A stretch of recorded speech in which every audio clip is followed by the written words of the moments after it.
done here, animal experiment, trying to test a particular molecule for certain properties in the animals, which will later be tested in humans. I'm sure a lot of you must have been doing it.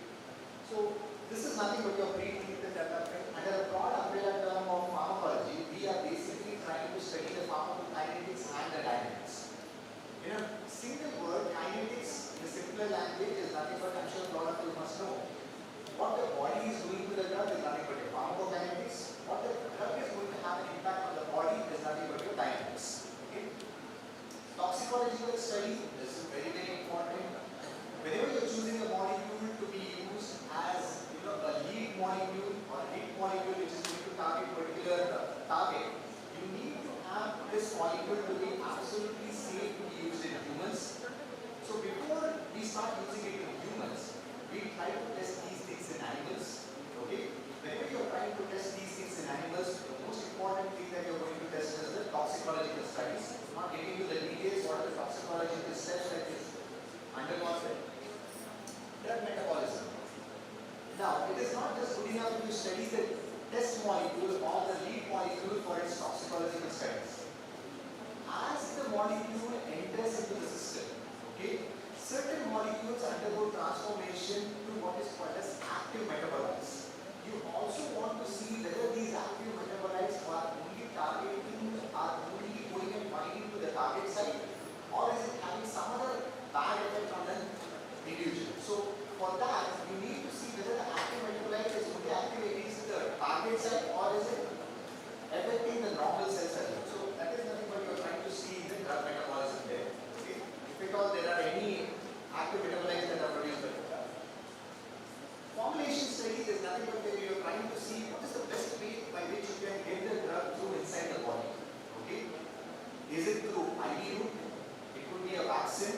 Okay? It could be a drug molecule which is in a oral form, oral dosage form. So what is the best way by which you can ensure that the drug reaches the target site in the maximal form or its active form? That is nothing but the rules of drug administration. Now, in a drug discovery, the shelf life becomes very, very important. It's not just good enough to just discover a drug and probably this drug is active only on the outside. Even when the drug is preserved with the chemist, okay, or when it is being kept inside the house, in the shell, you want to see that the drug molecule is not getting disintegrated. Okay? The shelf life of the drug is very important. That's why you add active ingredients inside the drug so that you can increase the shelf life. Your expiry date is primarily very important. Shelf life is nothing but the expiry date of the molecule, okay, as we keep it outside. For example, you must have come across a lot of drugs which are preserved in amber color bottles. What are amber color bottles? Dark color bottles. Okay? The reason for that is these drugs easily get destroyed or there is small amount of disintegration that is happening when the drug is exposed to the sunlight. Okay? So that's the reason why the manufacturers take precaution, they take double care whenever they are releasing the drug, whenever they are selling the drug so that it is being shelled out in an amber colored bottle. So this part also becomes important. Process chemistry is nothing but you are trying to test the cost. Okay, how expensive is the drug? Whenever you are testing, COVID-19 is a wonderful example where we came up with a vaccine which was probably very easily done because the cost was also pretty less. I think India has done a wonderful job in coming up with this particular vaccine COVID-19 which has been widely distributed and available throughout the country. Of course, there were complications. We'll get to that a little later. So, environmental issues surrounding the production. Most importantly, it is nothing but your farmer, multinational companies which need to worry about these things. Okay. The preclinical studies, you want to imagine it to be ABL, BCR, tyrosine kinase inhibitors. Okay. Results controlled in cell lines efficiently process cell membrane to reach the potential target. So basically this we have discussed earlier, you want the molecule to optimally cross all the natural barriers within the cell, reach the target site and produce itself. So what is the desired effect there? The CML, especially in a tube, especially in the mice which is being tested for anti-you. First of all, you use a cancer in the mice, then you test the molecule, then you see that it will be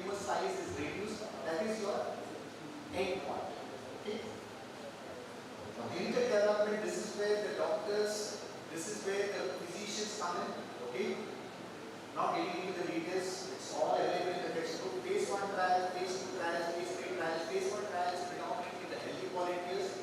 Here what you try to do is you see what is the tolerable dose, maximum tolerable dose that also need to be effective. This is for the first time you're using the molecule in a human. So before we try to test the molecule in a human, before we start using it in the diseased person, we start to use it in the healthy volunteers to see what is the maximum dose that can be given to the diseased individual. So that is what you do. Primarily what you see is tolerability and safety in phase 1. It's a very small sample that you're dealing with. You cannot go on recruiting people after people. The sample size in phase 1 is very small. Healthy volunteers are in. Phase 2, this is where primarily you see the diseased individual getting exposed to the drug, especially the phase 2. The sample size is again very small, and you try to see what is the effect of the drug on these diseased individuals, especially in case of imatinib, you recruit the CML patients and you test the drug. This was all happening in probably 2001, 2002 before imatinib came into the market. Short-term side effects are also stated here. Clinical development, see, the physiology of a diseased individual is entirely different from the physiology of the normal individual. The normal physiology, the immunity is good, the person tolerates the drug better. When you use the same drug in a diseased individual, especially an anti-cancer drug, the person's immunity is already poor. Okay, it is getting destroyed by the neoplasm there. So whenever you are using these anti-cancer medication in cancer individuals, the response is entirely different. There are certain effects of the cancer drugs which are not seen in phase 1 clinical trials, which is probably seen in phase 2 clinical trials. There is one very important point that I want to highlight here.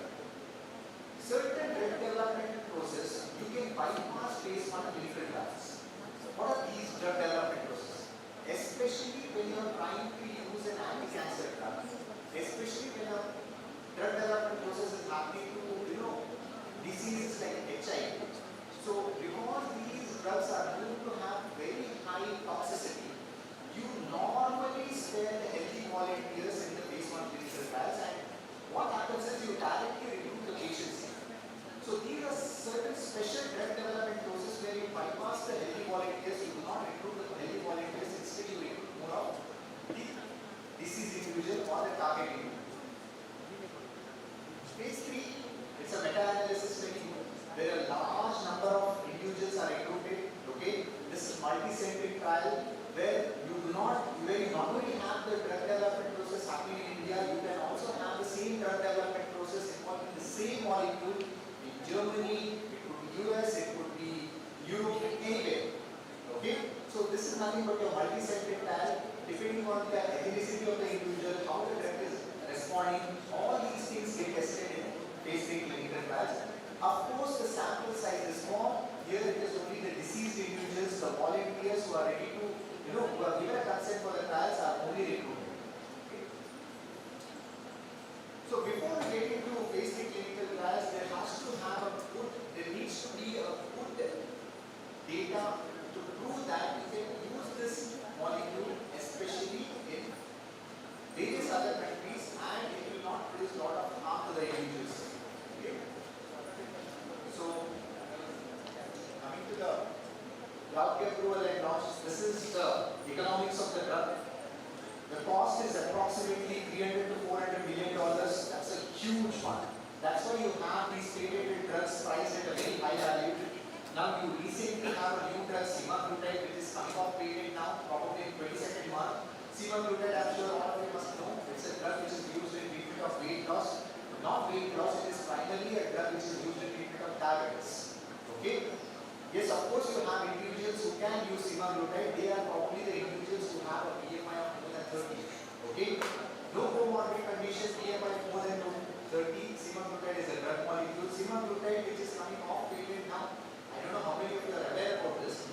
Semaglutide oral preparation in India is available at a price of 320 rupees per tablet. Now once it is coming off patent, you have several companies coming up with this semaglutide drug. Now semaglutide on and along. Okay? Lot of regulatory bodies are involved. What is the regulatory body in India? We have DCGI. The regulatory body in US is FDA. The regulatory body in UK, Europe is EMEA. So these are the regulatory bodies which will decide whether the drug has to. These are the regulatory bodies which give the permission to conduct the trial, and they will decide when the drug will enter the market. So they have a lot of say in drug development process, and this is the bottleneck where most of the drug development process gets stuck. Okay, the regulatory bodies. Post-approval and launch, patients are monitored to ensure drug efficacy and safety. So once you use the drug, one thing that needs to be highlighted is whenever you do all these phase 1, phase 2, phase 3 clinical trials, there are certain population which are not getting exposed to the drug, and we are the vulnerable population. What are the vulnerable population? The children, the old age individuals, the pregnant individuals. You have no data what is the effect of the drug on these vulnerable population. So the post-marketing surveillance also becomes important because this is the phase where the vulnerable population are going to get exposed to the drug. So that also becomes very important, and this post-marketing surveillance phase will last at least for 2 years, depending on the data that is available. So are drug campaigns always the successful? No. That was the rosier side that I was projecting. This is not how it looks. Most of the times it is a failure. 90% of the drug development is a failure. So the company has to shell out this much amount of money. Okay, if there is no strategic planning, if there is no proper planning that is involved, it's a huge loss for the company. Okay, so the failure rates are much higher. It is more than 90%, and more than 9 among the 10 drug molecules that are getting tested will have a high failure rate. How do we improve drug development? You can improve drug development at the level of drug efficacy. These are all self-explanatory. Okay, in preclinical and clinical stages. The toxicity screening, that is where most of the drug development process undergoes failure. The molecules are not found to be sustainable in human beings. There is a wide spectrum of toxicity gets rejected easily. Drug efficacy is another phase where again the drug is being rejected because you will have to probably use a very, the amount of drug that is required is probably sometimes very much high. Okay. Improve strategy to optimize for drug-like properties. Again, that's an important thing. Drug-like properties like absorption, distribution, metabolism, not very well explained. Again, it gets rejected. Optimize strategic planning. Most of the times, this is the reason why the drug molecule gets rejected or there is a high failure rate because of lack of strategic planning. Okay, so probably 50% of the molecule not passing on and becoming a drug. The reason for that is basically the strategic planning. Okay, artificial intelligence and drug discovery. There are few slides. Okay, I'll start with that. Earlier, before the advent of AI, okay, it was very difficult to screen lot of molecules for drug discovery. AI made our job a lot easier. It could run through a lot of molecules in the compound library, and it could extract what are the likable molecules among these which are going to have an effect on your target site. So atom-wise AI platforms use deep learning to predict which molecules are most likely to bind to specific drug targets. Okay? In 2020, they partnered with researchers to identify potential COVID-19 treatment. So this is how they could come up with a COVID-19 vaccine. They could bypass this 10 to 15 years, time lapse or the time duration in which a molecule could be produced. Okay, this was effectively done by using AI platforms. Benefit faster compound identification, lower early stage costs, and a higher success rate in lead optimization. Again, AI can be used there vigorously so that the lead optimization is achieved much quicker.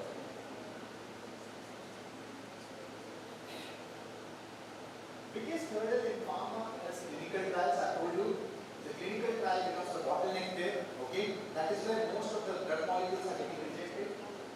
How does AI help there? AI probably identifies the eligible patient using electronic medical records. EMR stands for electronic medical records. predicting which participants are most likely to adhere.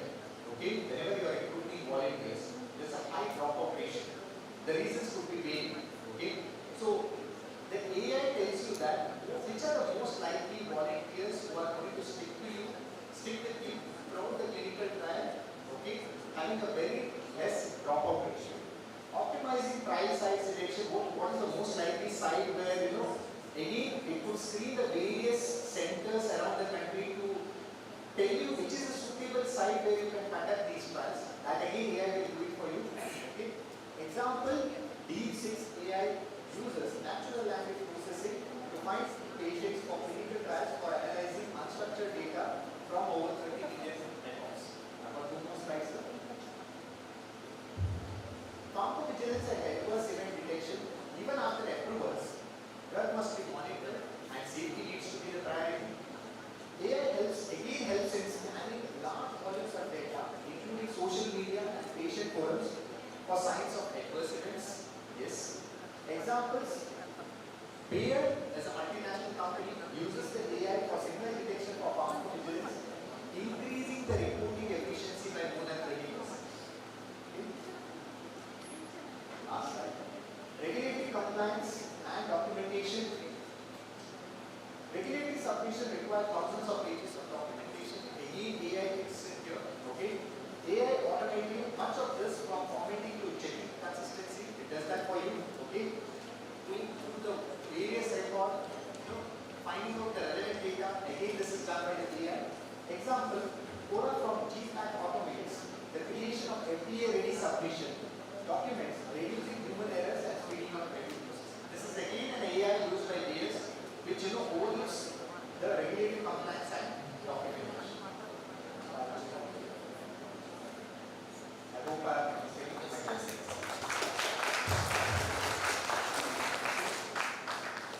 Yes, open for discussion and questions. Any questions, please?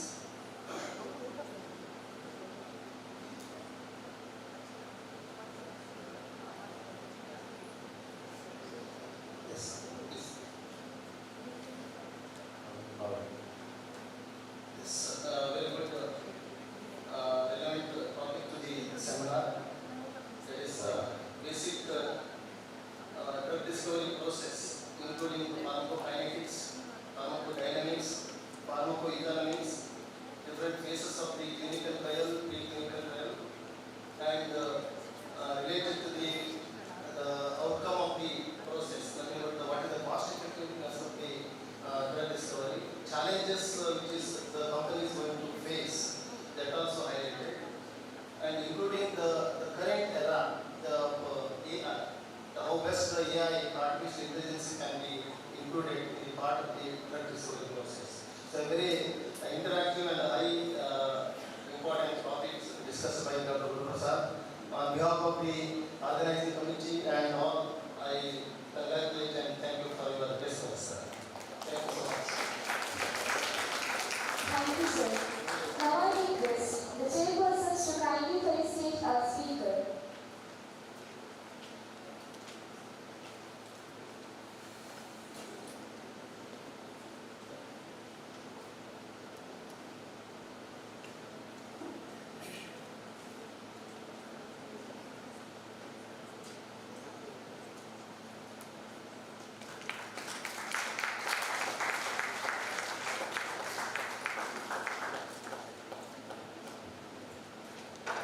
Next, I request Dr. Srinivas, Professor and Head, Department of Industrial Pharmacy, to kindly come forward and felicitate Dr.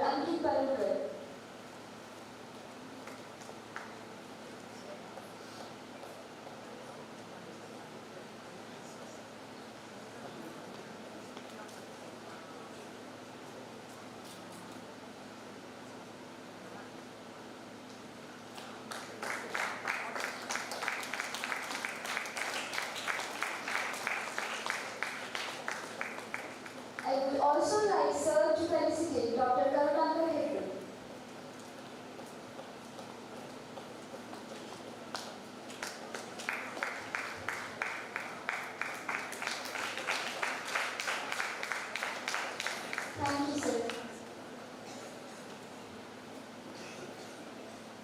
Now, we move on to the next session for the day. Our next talk is on emerging technologies for allergy management. The session will be chaired by Dr. Guruprasad KG, Professor and Head, Department of Psychiatry, Srinivas Institute of Medical Sciences and Research Center, MUCA, and Dr. Pooja Gopal Pujari, Associate Professor, Department of Pharmacy Practice, Srinivas College of Pharmacy. We request our chairpersons to be seated on the stage.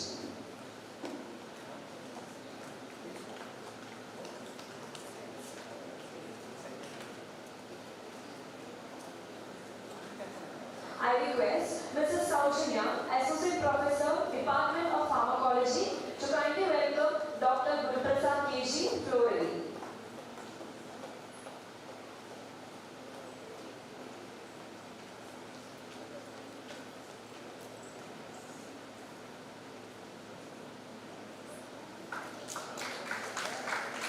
I request Ms. Shubhashri A.S., Assistant Professor, Department of Pharmaceutics, to kindly florally welcome Dr. Pooja Gopal Pujari.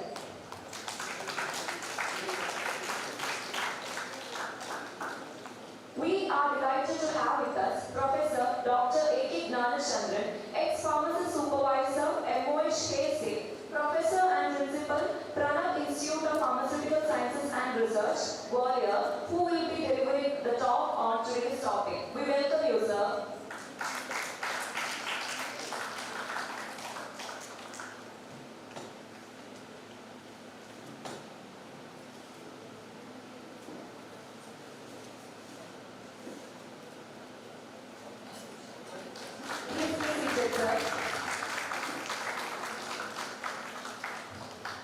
I request Dr. Pooja Gopal Pujari to kindly come forward and florally welcome the speaker to the gathering.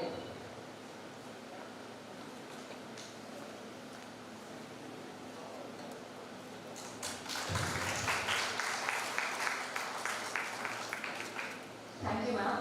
Now I request Dr. Guruprasad KG to kindly introduce the speaker to the gathering. Good morning and warm welcome to all the delegates and their speakers who have assembled here today. It's my honor and privilege to introduce Professor A.K. Dr. A.K. Gnanachandran, who is also a professor, principal, researcher and global pharmacy educator. He has more than 5 years of teaching and academic leadership experience in reputed pharmacy institutions across India. Also, more than 10 years of international service as pharmacist and pharmacist supervisor at the Ministry of Health, Kingdom of Saudi Arabia. To know briefly about his background, Sir has done his B.Pharm and M.Pharm degrees from Madurai Medical College, followed by PhD research at BE and DRDO Gwalior.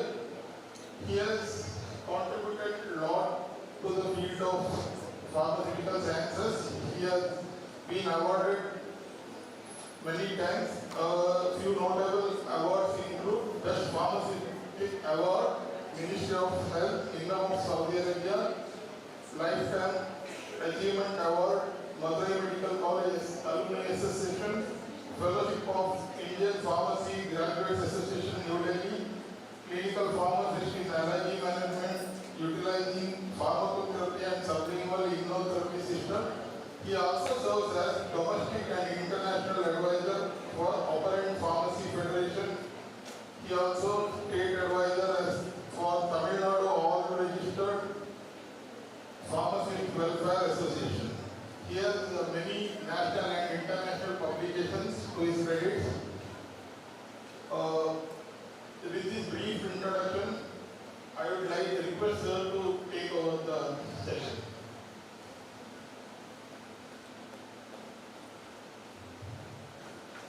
Thank you very much. Introduction of what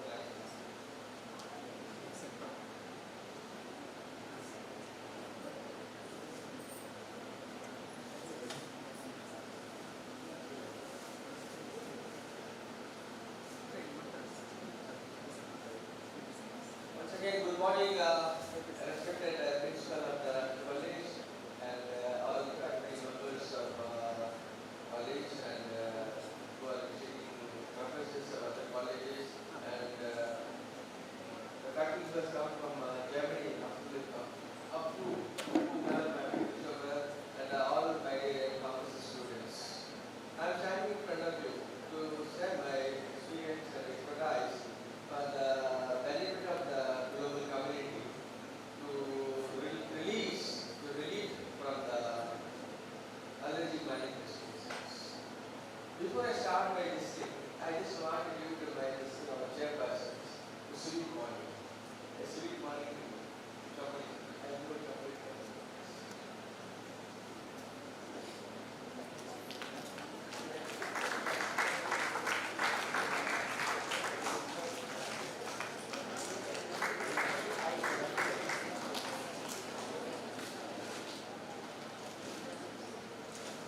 my topic is about emerging technologies for the allergy management. When you remember those days of the 1950s and all, there was no molecules for the management of infection. There was no antibiotics or allergy. After the invention of penicillin for Alexander Fleming, there was miracle antibiotic, the penicillin miracle antibiotic. But penicillin had that allergy manifestations. My students, you will be knowing about these various sequences of allergy manifestations like fever, color, humor, dolor, and constant blushing. That is a sequence of redness, warm, redness, inflammation, hives, and then swelling, and ultimately goes to the loss of the funds. That is an anaphylactic shock. Anaphylactic shock is something very critical and life-threatening. So this is called a drug allergy. This is called a drug allergy. So because the drug is not getting along with the system, so you get allergy system. That is ultimate problem is this anaphylactic shock. So this is a major cause for this human survival system. And another thing is drug allergy. And when you have allergy to one particular drug, normally we will go for the alternative molecule. Because the allergy penicillin, we discovered another molecule, ampicillin. Ampicillin also having some complications of diarrhea recently, then it came out of the amoxicillin. So this is we made the newer molecules to overcome the allergy. This is just about the drug allergy. When you take in the morning, have some fruit. You take some milk and the milk containing products, and you take some peanuts. You take whatever food, like brinjal or fish. Some people they have allergy. So that is about the food allergy. When you come to know that allergy to a particular component, you better avoid it immediately. So later we can reintroduce it in a smaller doses, in a smaller concentration. So this is just giving a starting point about the allergies. This is about drug allergy and food allergy. Now we are coming to the allergy, which is caused because of the environment. Air contains a lot of components. Air contains a lot of allergy components. When you wake up in the morning and you go for walking, you get across a lot of sneezing, coughing, and then running allergic rhinitis, and then allergic conjunctivitis, blepharitis. So these are the symptoms because the pollen glands, it's a seasonal allergy. The pollen glands which are there in the environment, when it enters through the nostrils, through the respiratory system, it goes to the trachea and goes in the system and attaches to the mast cells. Which mast cells they produce this histamines. They trigger these H1 receptors and trigger this release of the histamines, prostaglandins, and cytokinins. So we get all these consequences of allergies, sneezing, coughing, redness, all these things. And this is one of the allergies which are due to the environmental conditions, environmental allergy, pollen glands. And so we go to the environment, when you are sleeping in the bed, when you wake up in the morning itself from the bed itself, some people, they have a problem with dust mites. The dust which is there in the bed, the dust which is there in the home, the dust which is there in the fan rotating, these are all causing allergen. These are all causing allergy. So this is the environment allergy. My topic will be around mostly about this environment allergy. I did a brief discussion about the GPT. We are treating allergy patients since about 40 years in Mangaluru allergy center at the Vijayalakshmi. We are introducing a new concept of immunotherapy. That is immunotherapy by means of surgical immunotherapy. I will explain you what is immunotherapy, how to make a combination, how to personalize medicine, precision medicine. So first I am telling about these sequences. What are the allergy or symptoms? So you can see that allergy is a very perennial problem all over the world. The total population of allergies, around 30 to 40% of people are having allergy symptoms in their life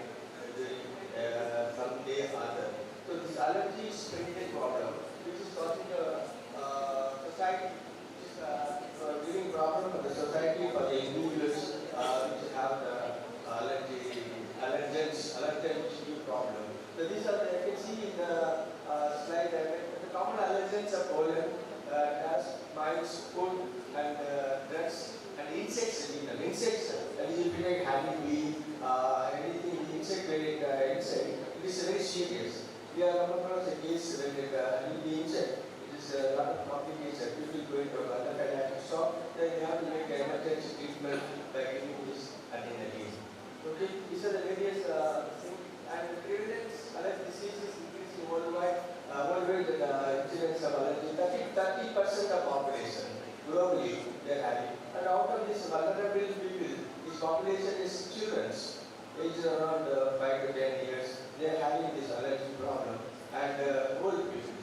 See, normally here we suggest because the immunological system is very active, is very strong as you are young. When you grow older, the immunology becomes sedentary, so you are not able to recover from the system. So this is prevalence of allergy over the global country, global scenario, about 30%. Is that not today? Many people, the treatment is given by a sort of antihistamines, steroids, corticosteroids, and then some antibacterial, antiviral. Whenever there is infection also, that causes some allergic triggers allergy also. So we are giving this. I will come to the next slide regarding this application of newer technologies. I am just giving the fundamentals of allergy. This is the common allergic diseases. You can see the allergic rhinitis because of the dust mites, environmental pollutions, and atopic dermatitis, which is caused because of the various pollutants, and food allergy and drug allergy. Anaphylaxis is a very critical condition. We have to be very careful with this. You can see my presentation from the slides which is there and included. This I told you, allergy treatment. Whenever we have allergy, normally what we do is we take antihistamines. When you have allergy, because allergy causes a release of histamines and will complications the running nose, cough, sneezing, itching. So this allergy is a problem for the self. The individual having allergy is having a problem, and when it goes to the society, when it comes to the sneezing and coughing, it is become a disturbance for the other people. So this is standard, life standard is not convenient. Life standard is not happy. So we want to control this allergy by various factors. Now until date, we are giving this antihistamines, many antihistamines are polyamine, broadcast value, diphenhydramine, and then cetirizine, latest non-sedating antihistamines. We have come across in our practice, we given the patient cetirizine for allergy management. The patient is allergic to cetirizine. Cetirizine is allergic to the patient. So there are peculiar cases which will not predict the patient is allergic to what type of molecule. So we have to go for an alternative drug for a patient allergic to cetirizine. We have to go for Penalcon, Polonatine, Insulin. So we have to change the molecules. So this is the treatment, and once allergy is there, we have to give the symptoms, very treatment of the symptoms. We are treating all years, we are treating by giving the allergy symptom treatment by antihistamines and steroids. And when you have allergy rhinitis, when you have COPD, that may lead to the complications leading to asthma. Proper dilators we add in order to alleviate the symptoms of allergy.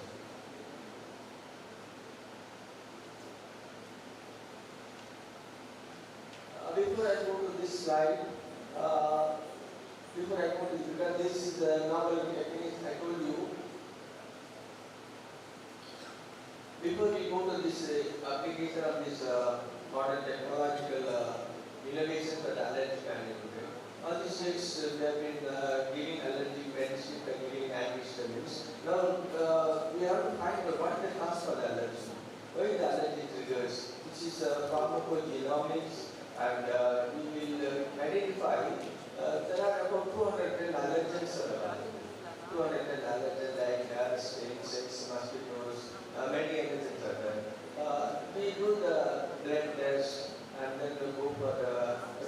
standard skin prick test, we call it SPT, by giving the smallest amount of the allergens into the forearm of this patient.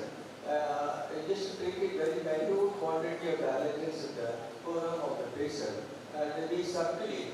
So we find out the patient is allergic to which allergen, that is dust or insects or pollen grains. So we will identify.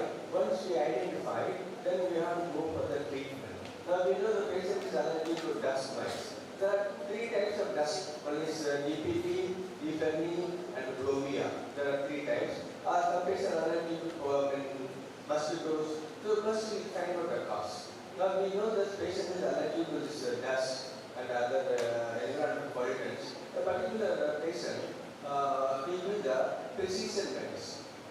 That means of sublingual immunotherapy. We make a formulation. Once the doctor does the diagnosis, by doing the diagnosis, identify that this patient is allergic to particular dust, particular insect, or particular pollen grains, the doctor gives a prescription and we give medicine by means of sublingual immunotherapy tablets, which is made from the agents which are causing the allergy. If you are allergic to dust, we take glycoprotein. We isolate the glycoprotein from the dust and we formulate into a sublingual tablets, and then we prescribe to the patient every day 1 tablet a night for about 1 year, 2 years, in order to increase the tolerance level of the patients, so that a patient will not have the symptoms of allergy in the days to come. Normally, we don't immediately, when you give any allergens, sometimes allergen itself will cause allergy, because this is a foreign microorganism. They are giving the same allergen, which is causing allergy, but in a very low dose. This is like a vaccine. Any vaccine, when you give, we are giving the same virus or bacteria to enhance the immunity tolerance level. So like that, we are populating and giving this immunotherapy tablets by giving very low concentration of the allergen presenting cells. It is 30 milligram or 40 microgram, I mean, 40 microgram we give it. We combine with immunotherapy with pharmacotherapy. Initially, it takes some time for patients to recover from the symptom. So we go for pharmacotherapy, like combine with the steroids, we combine with the antihistamines, we combine with other medicines, and along with that, we give just 1 tablet of this sublingual immunotherapy tablets. And when the patient recovers, we slowly taper the pharmacotherapy, and we continue this sublingual immunotherapy tablets till the patient recovers. In average, in around 2 to 3 years, the patient completely recovers from the allergy symptom, and he leads to a happy, healthy life. And now the advanced technologies, lot of technologies available to do this allergy diagnosis, allergy predictions, and the medicine predictions. As this slide shows, artificial intelligence and multiple allergy diagnosis and vulnerable monitoring devices, wearable monitoring devices, mobile health applications, and precision medicine. Biological therapy, this is monoclonal antibodies. Monoclonal antibodies giving, then smart inhalers for management of allergy symptoms.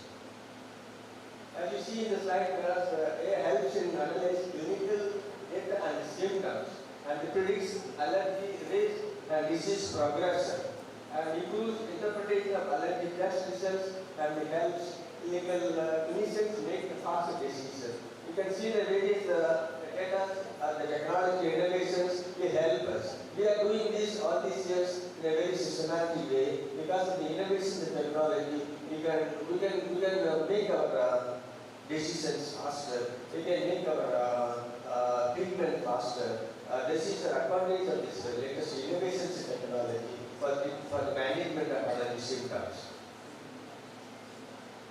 This is another molecular level. We find out what the cause for the allergy, and we take this component result diagnosis, identify specific allergen proteins, other proteins. We take histamine is a protein.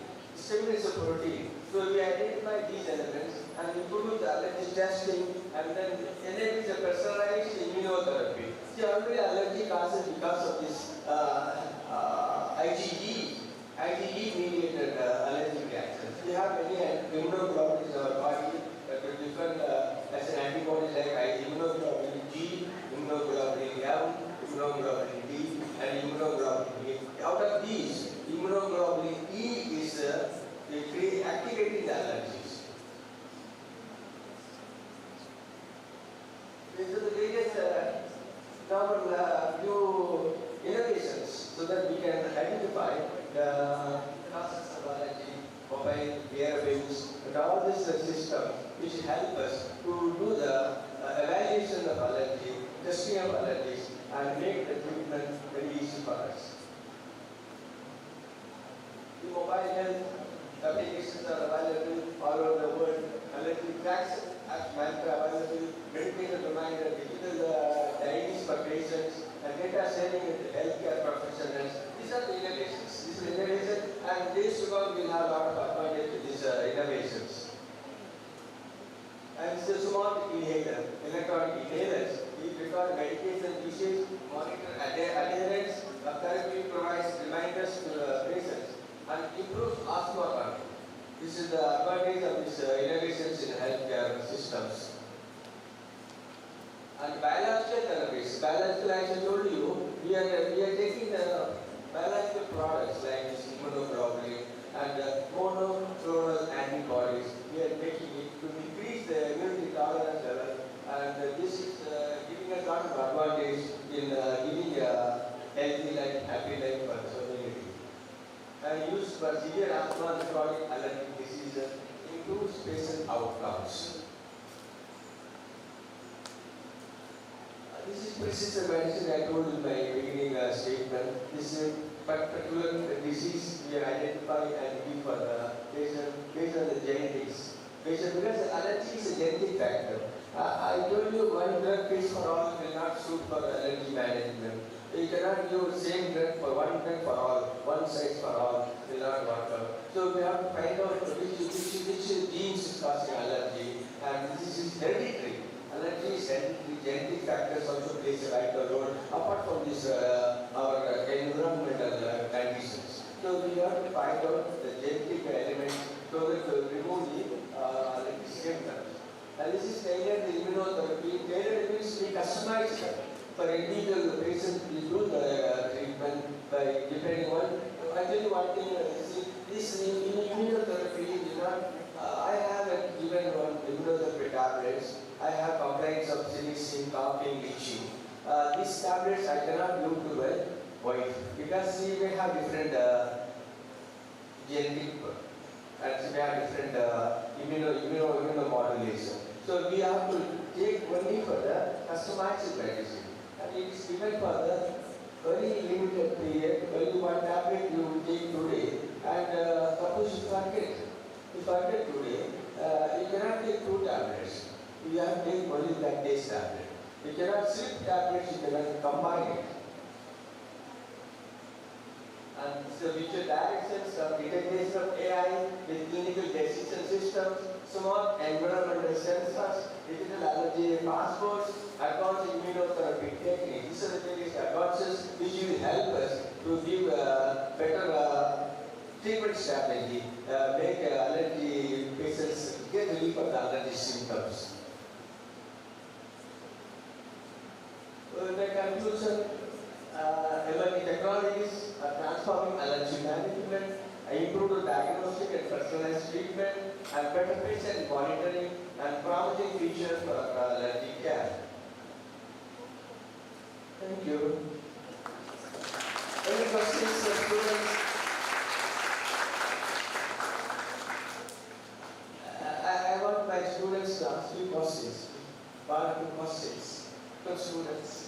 From my 8 faculty members, because it's something which we are practicing for about 4 decades. We are doing allergy treatment for the last 4 decades. We come across many questions. I'll be happy to take 1 or 2 questions from this forum.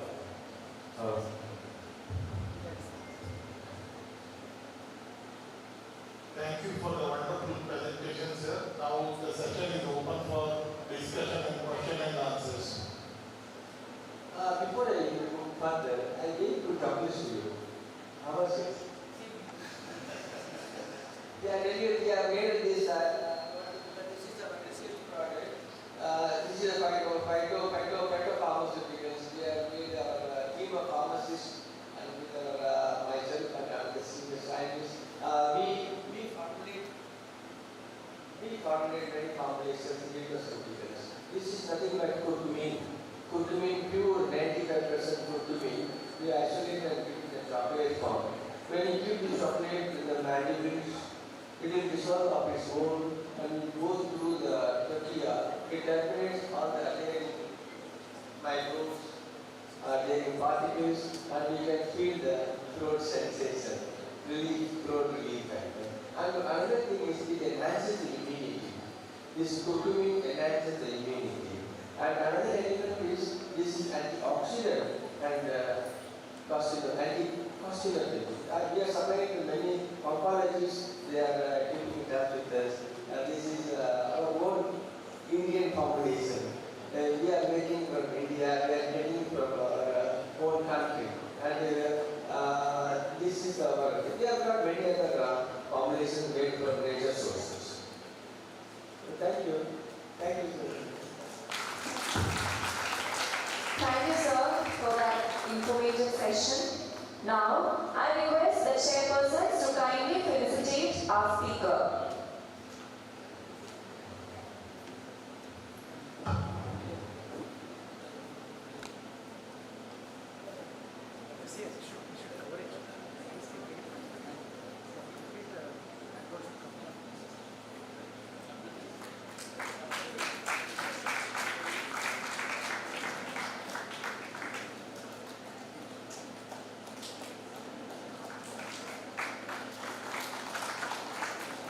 Thank you. Next, I request Dr. Vijayalakshmi, Professor and Head, Department of Pharmacy Practice, to kindly come forward and felicitate Dr. Guruprasad KG.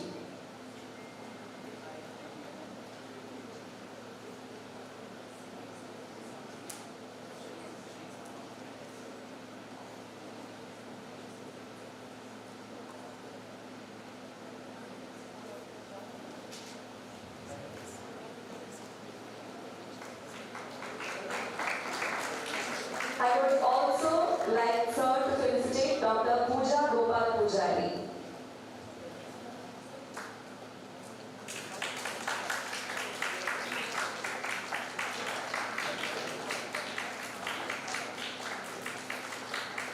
Thank you, sir.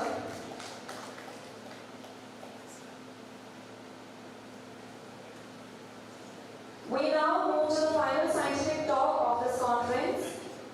The topic is Integration of Artificial Intelligence in the Pharmaceutical Industry, Opportunities, Challenges and Future Perspectives. The session is chaired by Dr. Kumar Prasad S.A., Professor and Head, Department of Pharmaceutical Analysis and Vice President IPA Local Branch, Mangalore, and Dr. Shripati D., Professor and Head, Department of Industrial Pharmacy. We request our chairpersons to be seated on the stage. I request Mrs. Sindhura D., Associate Professor, to kindly welcome Dr. Kumar Prasad S.A. with a bouquet.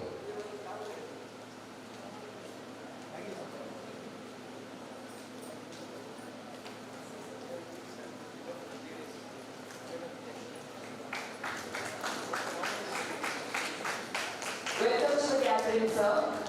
I request Mrs. Manisha, Associate Professor, to kindly welcome Dr. Shripati D. Roehrig. Welcome, sir. We are honored to have with us our esteemed speaker, Dr. Paneerselvam Trivendran, Professor, Department of Pharmaceutical Chemistry and Analysis, Wales Institute of Technology and Advanced Studies, Chennai. Welcome, sir.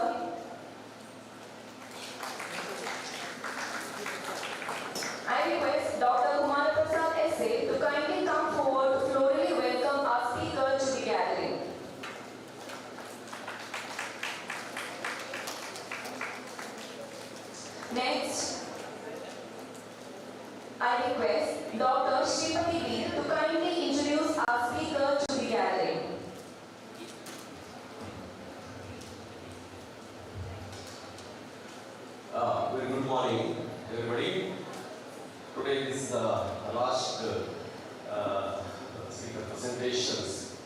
It's my privilege to introduce and welcome today's speaker, Professor and Researcher Dr. P.R.C.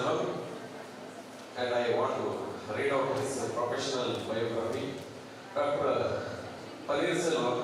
is a professor and researcher in pharmaceutical chemistry and drug analysis at Wales Institute of Science, Technology and Advanced Studies, Chennai, India. He is an extensive experience in drug discovery, medicinal chemistry, biomolecular studies, nanotechnology and pharmaceutical analysis. With a strong research background, Dr. P.R.C. has significantly contributed to the advancement of pharmaceutical sciences through innovative research, publications, patents, and academic mentorship. He is an active member of American Chemical Society and collaborates with researchers across various scientific disciplines. His research has been published in several reputed international journals, including ACS Measurement Science EU, International Journal of Biological Macromolecules, Scientific Reports, Nanotechnology, Environmental Science and Pollution Research, and Journal of Biomolecular Structure and Dynamics, reflecting the global impact of his scientific work. Dr. P.R.C. has made a significant contribution to the pharmaceutical research through extensive scholarly output and scientific innovation. He holds 31 published patents and has authorized 98 research papers, including 7 publications in international journals and 28 in national journals. In addition to his journal publication, he has contributed substantially to academic literature by authorizing 27 books, which include 1 textbook, 5 book chapters, and 22 review books. His publications have appeared in reputed journals and collectively contribute to the total journal impact factors approximately 3.3, reflecting scientific relevance and impact of his work. His research has gained considerable recognition in academic community as reflected in his research metrics. According to the Google Scholar, his work has received 3,530 citations and an H index of 33 and I-10 index of 85. Additionally, he has a research gate score of 2079, indicating a strong engagement of and recognition with the global research community. Dr. P.R.C. has actively participated in scientific conferences and academic forums.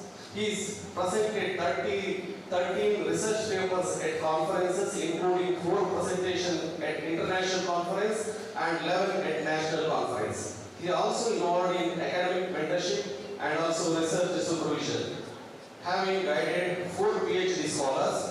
Furthermore, he has participated in several academic development programs, including 2 professional workshops, contributing to the continuous learning and research advancement. He is a member of American Chemical Society, with a member reflecting his engagement with the global scientific community. His primary areas of expertise including pharmaceutical chemistry, drug design and discovery, medicinal chemistry, nanotechnology in drug delivery, then biomolecular structure and dynamics, where he continues to contribute through the research, teaching and scientific collaboration. With this introduction, sir, dais to over you. We are keen to hear from you.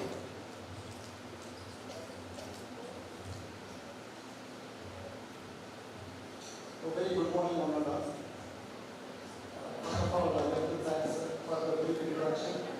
So before starting the session, I would like to thank the principal, the P.R.C. and my dear friends, Dr. Mona, Abhishek, with this I'll start my session. So these are all the content we are going to cover in today's presentation. So my presentation is straight away talking about the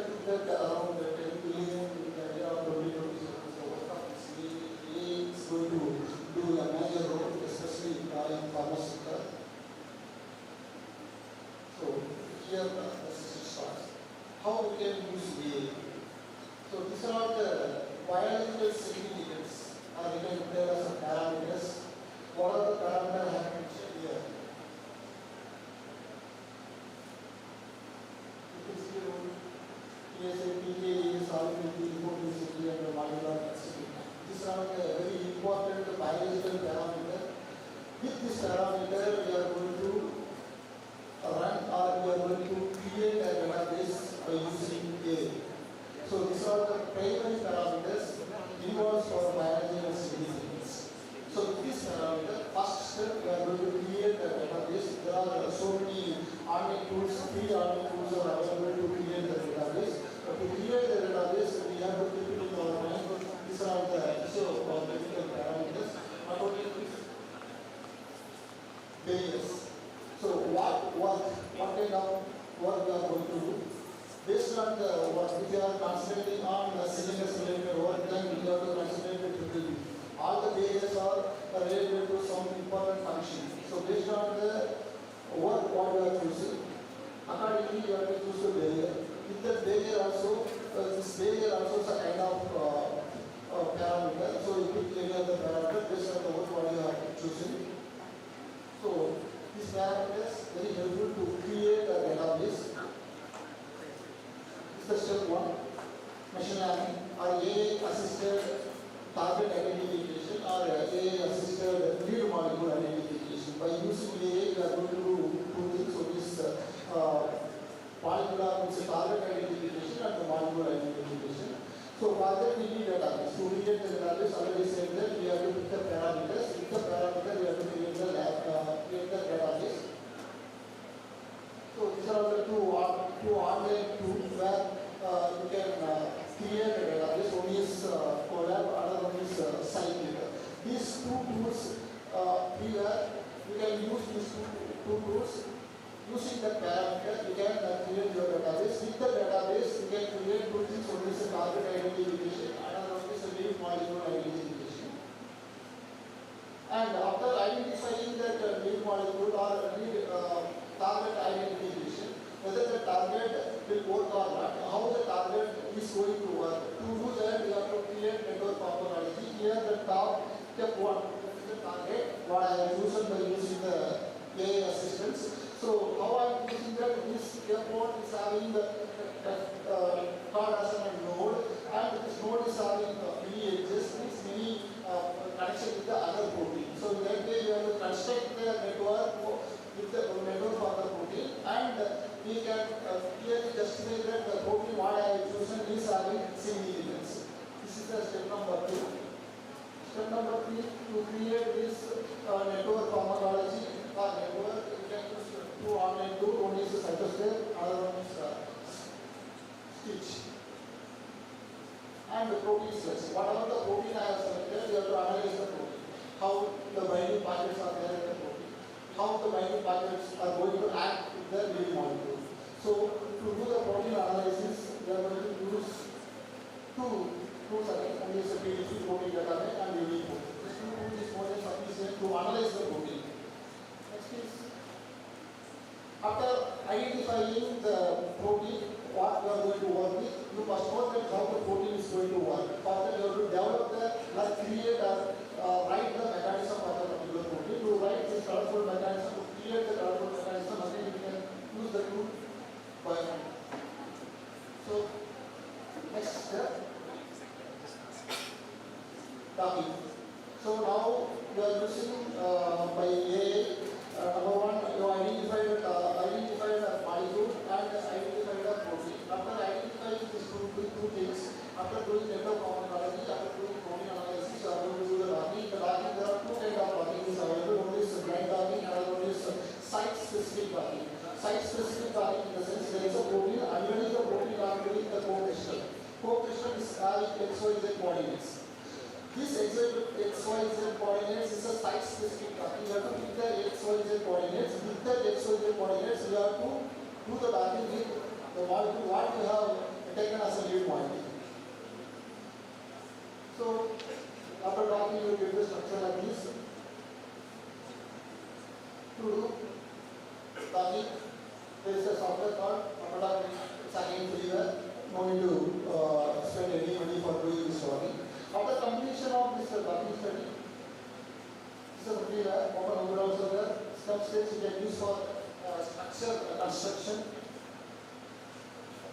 Molecular dynamics. Molecular dynamics is talks about how the stability it has protein and your molecule, what kind of stability it has, whether it can sustain the protein or while running the molecules coming out from the protein or not. So there are two things you should call R and the C. What is it? How much deviation it has and the fluctuation, how much it has. These are all the stability parameters we can identify through the molecular dynamics. To do the molecular dynamics, these are the two figures are available in Romex or other things. By using these two figures, we can do molecular dynamics. Molecular talking gives you the idea about how the interaction between the molecule and the protein. Molecular dynamics again gives how much the stability it has protein and the target. Protein and the molecule. Next is atmospheric study. Atmospheric gives clear profile of that how much absorption it has and how much toxicity it has. All the data you will get again for to do the atmospheric study. We have freeware, atmospheric 2.0, 0.6 kg. These are the two. Again, you can use this tool and you can do your atmospheric to predict the toxicity and another absorption metabolism and other things. Okay. This is again homologous. We should call the DFT, density functionality theory.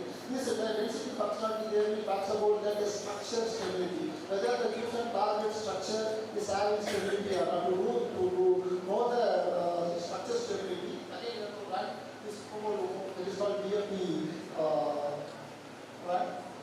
To run this stability study or DFT study, we can use this again here. You can come to know the structure stability, the target stability. Next is, so whatever I said so far, that all are considered in silico modeling. After concluding that whether the fusion target is having activity in silico modeling, you have to convert the molecule into formulation. If you are going to synthesis, fine. If you are going to do formulation, fine. While doing synthesis or formulation, we have to use the QPD method instead of using classical method. Classical method, the thing is, you might get the expected percentage of yield, you may not get. But by running that QPD method, there is a maximum of chances you may get the high percentage of yield. To get the high percentage of yield, we have to do the QPD. Again, QPD also is a kind of what to tell that. Here also you can use the AI assistance. And to do this QPD, you have to run at least 20 runs in the trial synthesis or trial formulation. With the result of the trial formulation, you can perform the QPD. With the QPD, you come out with this kind of optimized procedure. This optimized procedure gives you this kind of structures. You can take any of the parameters, which parameter is very important to do the synthesis or to do the formulation. With that parameter, you have to first run the trials. With the trial result, you have to run the QPD. The optimized procedure. With the optimized procedure, you will run the synthesis or formulation. You will get the high percentage of yield. That's why they need to do that QPD. By using, by performing this QPD, you can use the software like Design Expert. This is not a free version, but you can affordable price. You can use this Design Expert and do the QPD. And the greenness test. This particular analysis is meant for whatever the solvents we are going to use for formulation and synthesis, whether the solvent are having any toxicity or any carcinogenic effect. To know that the particular toxicity effect or carcinogenic effect, we have to do the greenness test. Gives this one parameter available. Using this parameter, we can check the greenness. You will get the output like this. This output indicates that whether the used solvents are having toxicity or carcinogenic effect. So to do this, we can use the software or website at the next is formulation. After completion of the formulation, we have to do the characterization. Up to this step, whatever I have explained, all are by using the computer, AINSP design. CAD, we can tell, or in silico modeling, we can tell whatever the name you want to use, but all are by using computer. No need to spend any money. From the characterization, you have to spend the money. So after performing all in silico modeling, you have to do the characterization. If it is a formulation, whatever the studies are prohibited, all are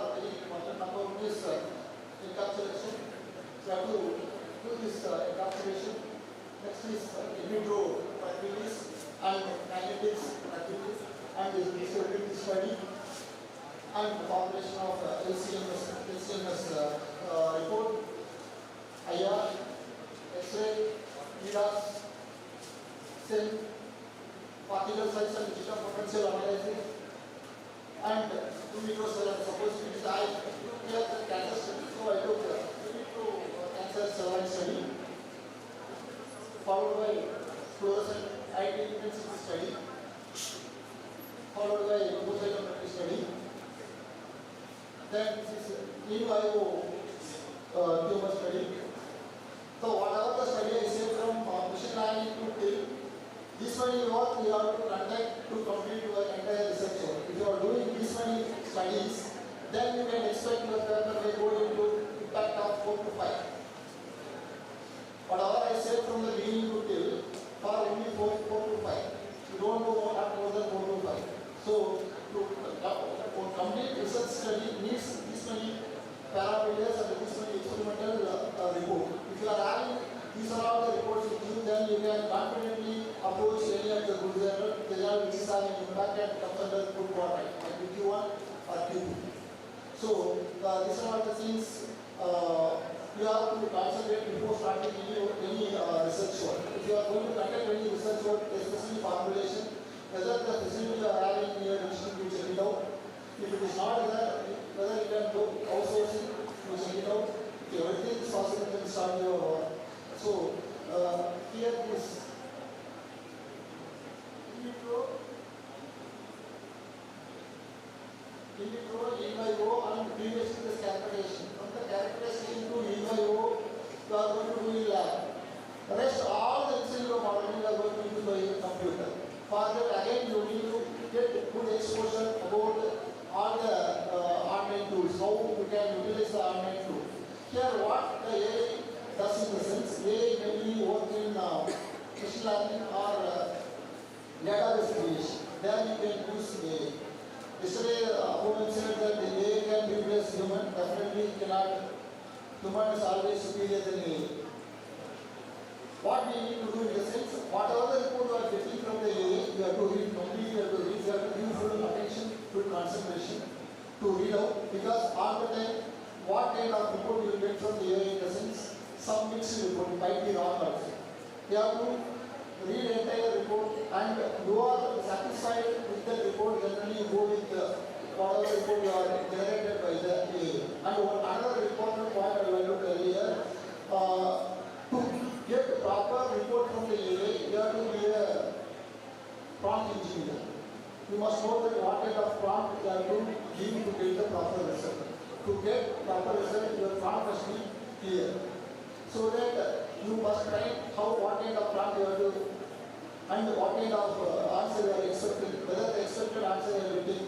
These are all the things you have to check before utilizing the AI report. So in this way you can use your AI. It's all about how you can use AI and how you can create a research paper. And if you want, I can go with one more additional step, that is paper communication. So you have done entire thing. So with this, what you are going to do, you have to communicate your paper. How you communicate your paper, where you can communicate your paper. See, to communicate your paper, just type, find journal. If it is elsewhere, you put elsewhere. If it is Springer, you put Springer. If you want the page, you put page. So all the publisher name in the last, you will get the journal finder of the each publisher. After doing this step, you will get like this. That you have to copy paste your abstract, use relevant journal where you can communicate. Whatever the journal is coming as first, you take it as a majority. Take it as a first priority journal. And here it is elsewhere, you can see here that here is OA is the subscript is the if you are disabling this OA, you won't get open access journal. If you are going with open access per journal, even there is no impact. Minimum of article APC, article processing charge is 1.5 lakhs. So you disable this OA and go with the subscription, and whatever the journal you are getting in subscription mode, you choose those journal which one is coming as a first. That journal is the right journal for your abstract, for your research paper. Next is, see, you can see here, $3,260. just impact of 2.4. It has subscription, no problem. If it is not having subscription, this much amount you have to pay to publish your paper. It is status of all the good journals, slides, reviews, they all are having now open access journal, all are charging like anything. So to publish your paper first, you make sure that whatever the review paper, whatever the research paper you are having, it is good quality or not. If it is good quality, how you can measure it presence? How many research you incorporated with your research paper? That is very important. If it is good amount of research you incorporated in your research paper, then obviously you can go with some good journal. And this is again SciWall. This is another parameter. Many of the universities are having SciWall. SciWall is to know about your strength. Suppose if you are a good scientist, you are having very good profile, you don't know that how you can strengthen your area. You don't know which area you are strength. To know your strength, you can use this SciWall. If you are giving your name and you can get like this area you are. Area you are strong, and you should like psychological significance. This is the area where you need to concentrate. What is the next medicinal plant? This is the area you need to concentrate. This SciWall gives you clear idea to the individual to enhance their research impact. Next is this is again another journal finder. Again, here you can use your own script, you can create using CLAD, you can create your own journal finder. Again, you can copy your title, you will get the list of journal where you can communicate your paper. See, use this many journals are matching your abstract and title. These are all the journals you can take into the consideration. Use impact factor, size code, entire parameters will get whether it is Q1 or Q2 or data you will get. This you can choose your journal and you can go for communication. And this is data. Again, it's a journal finder. Same. All the journal finders are having two search box. So this is your keyword paste and another is your abstract pasting. So after pasting these two things, you will get the journals. It gives the list of the journals. From the list, you can take the subscription journal for your communication. This is again for data communication. Chronosoft again for journal communication. Lendo again for journal communication or data communication. And SJR, this is very excellent tool. It's a freeware, just to copy paste. My voice is audible? Okay. See what you can do. SJR is very important tool. After choosing your journal, you are going to communicate to that particular journal. Just to copy paste that journal and copy paste journal name into the SJR. SJR gives you that particular journal belongs to which subject, whether you can communicate or not. Many of them getting rejection rate. Why? Because subject area mismatch. You have a paper is having some different subject, chosen journal is having different subject. If you are matching these two, you won't work, you will get the rejection. So you have to match the subject. Subject is matching with your paper what you are having and the journal what they are expecting. Then that acceptance rate will be very high. So SJR helpful, very helpful to identify chosen journal is right or not. So more than that, there are so many other parameters there. You can use those parameters especially to communicate your paper, where to communicate, how to communicate.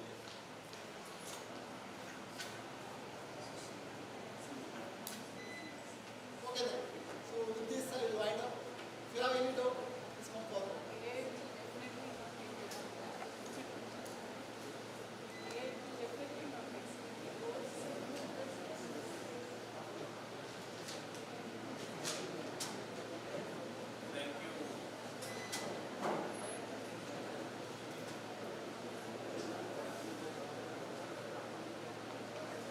Yes, thank you, Dr. Srinivas, sir. So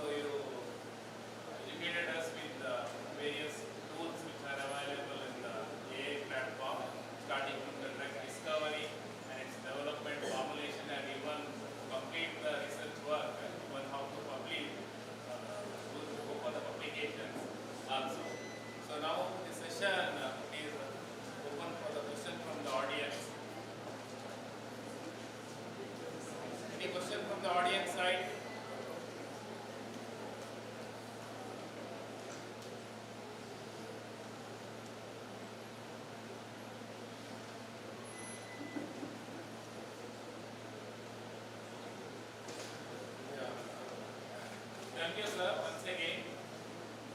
For the benefit of our audience, all are the pharmacy students.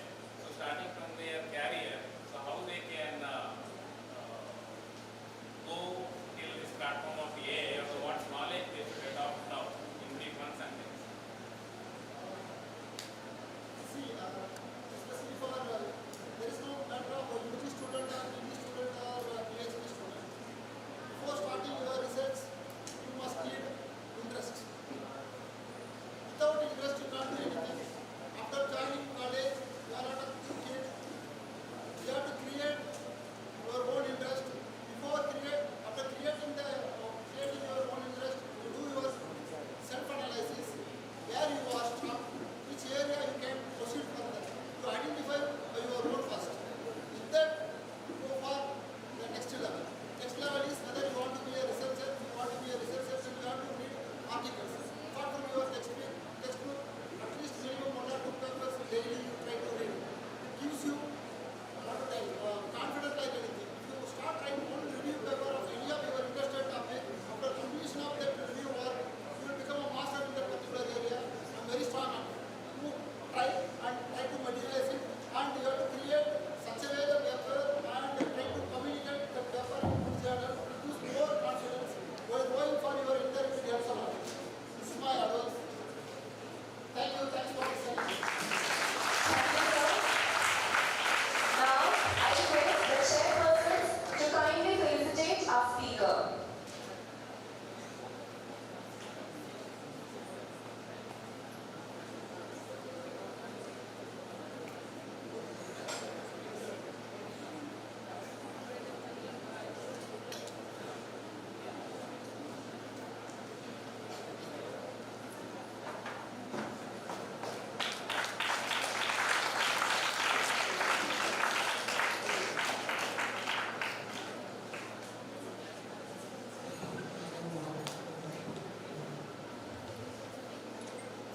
Next, I request Dr. A.R. Shabaraya, Principal and Director, Srinivas College of Pharmacy, to kindly come forward and felicitate Dr. Prasad S.A.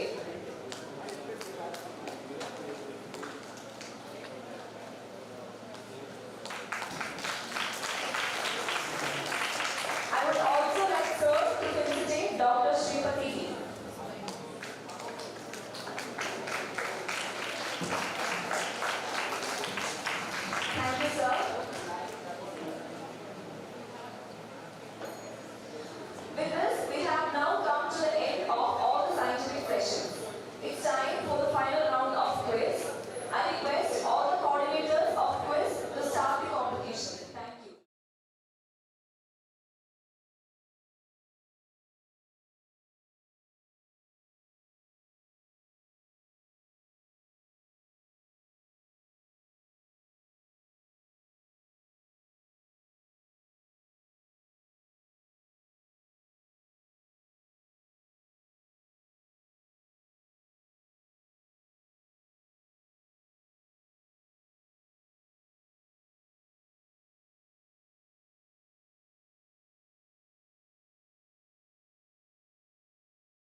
number 2 is from K.T. Patil College of Pharmacy.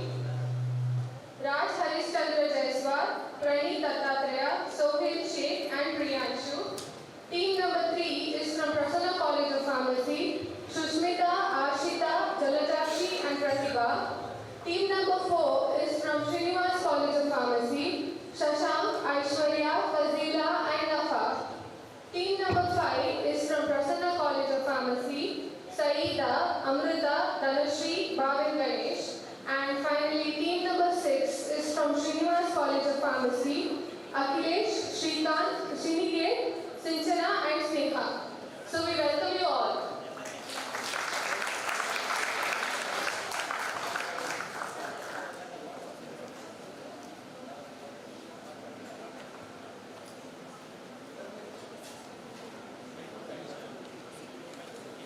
Now I'll be reading the rules of the quiz competition. So only one participant of the team should answer at a time, and first answer will be considered as the final answer. And for MCQs, the actual answer has to be spoken and not the alphabetical option given.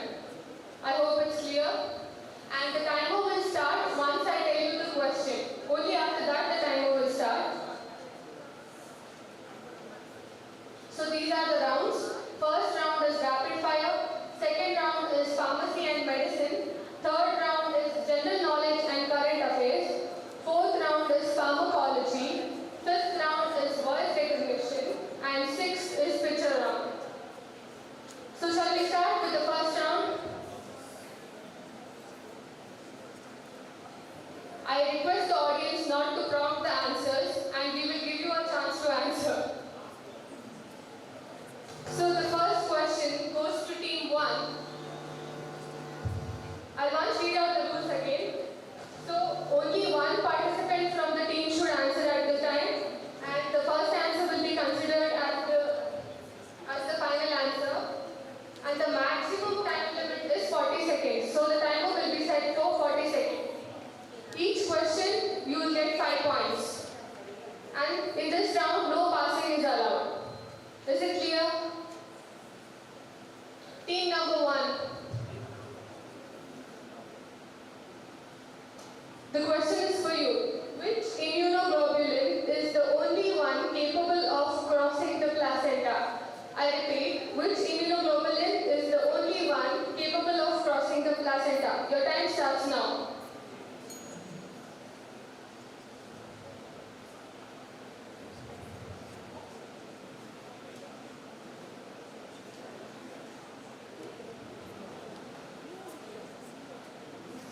Seconds left.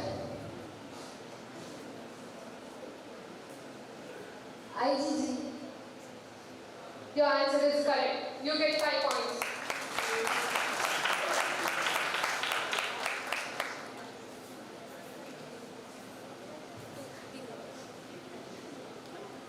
Second question for team 2. What is the only bone in the human body not articulated to any other bone? I repeat, what is the only bone in the human body not articulated to any other bone? Your time starts now.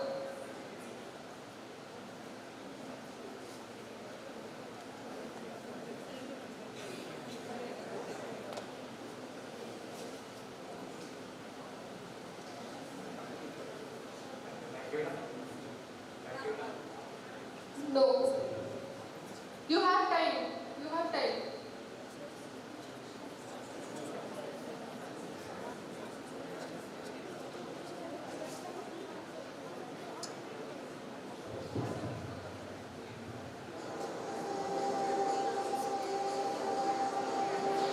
The time is up. So team 2, your score is 0. Next question for team 3. The pacemaker cells of the heart are located in which specific node? I repeat, the pacemaker cells of the heart are located in which specific node? Your time starts now. SA node. Your answer is right. You get 5 points. Next question for team 4. Which part of the small intestine is the primary site for vitamin B12 absorption? I repeat, which part of the small intestine is the primary site for vitamin B12 absorption? Your time starts now. Your answer is right. You get 5 points. Team 5. What is the primary vasodilator released by the endothelium? I repeat, what is the primary vasodilator released by the endothelium? The time starts now.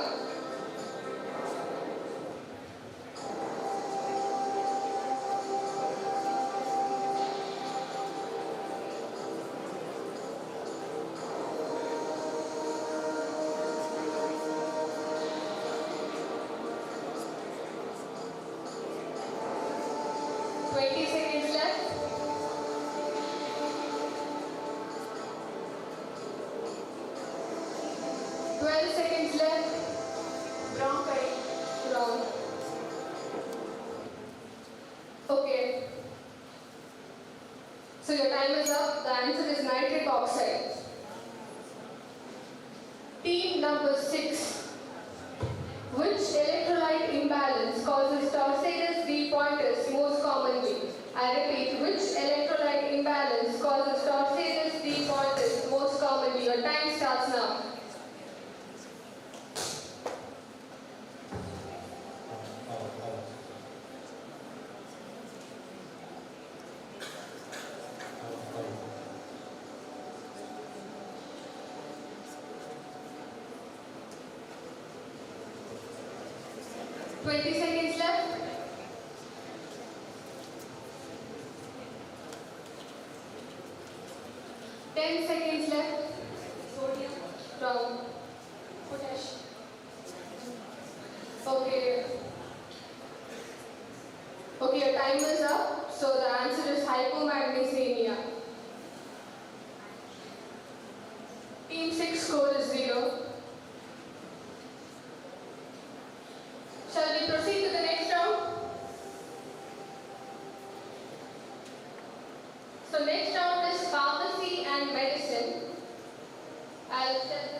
Wrong.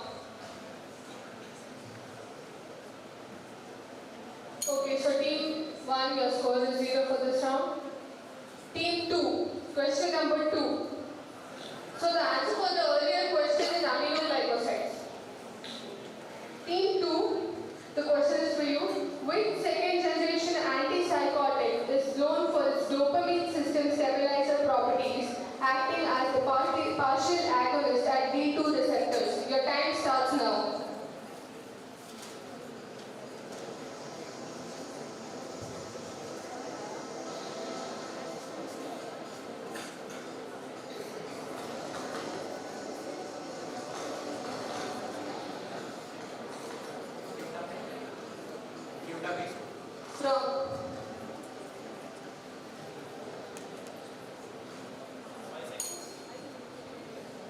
Okay, so team 2, your score is 0 for this round, and the answer is aripiprazole.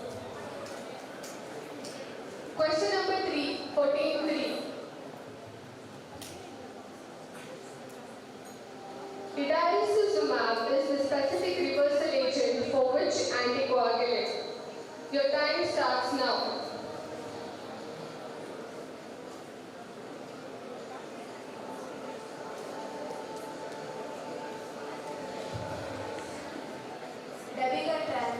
Your answer is correct. You get 10 points.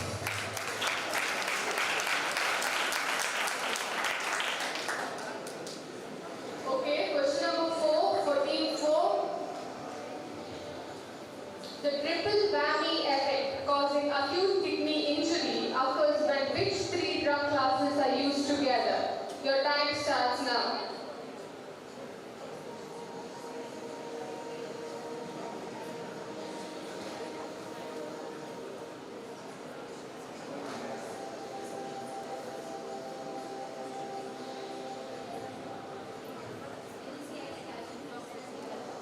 Wrong answer.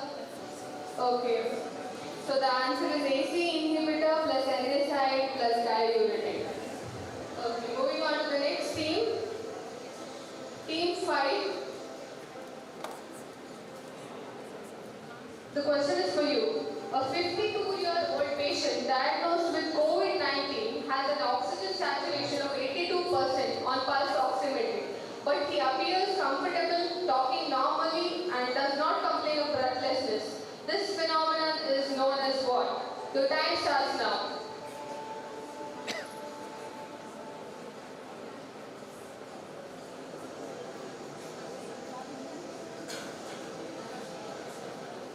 Happy hypoxia. Your answer is right. You get 10 points. Okay, moving on to the next team. Team 6. Which drug is used in chemotherapy must be administered only via the intrathecal route for treating CNS leukemia? Your time starts now.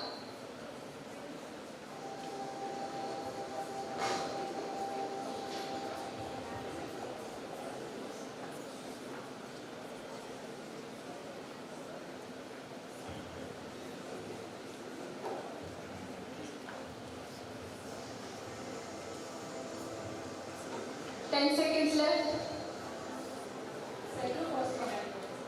Wrong answer. Audience, any guesses? Which might be the answer? D.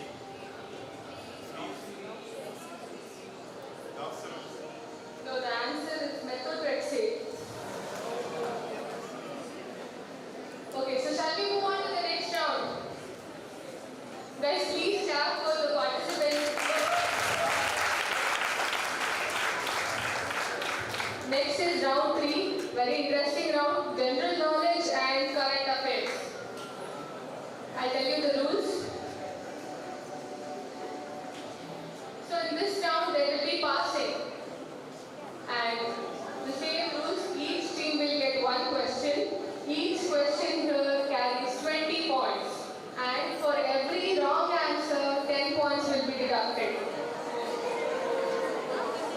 So the time limit for this round is also 30 seconds and only one member of the team should answer the question. And for MCQs, as I told, the answer should be spoken. And in this round, passing is allowed and pass question carries 10 points. And the team who gets the pass question, if they answer it wrong, 5 points will be deducted. Okay, the time allotted for the pass question, that is the team which gets the pass question, is only 5 seconds. And any answer told after the time limit will not be accepted. So, are the rules clear? Team members, rules clear then?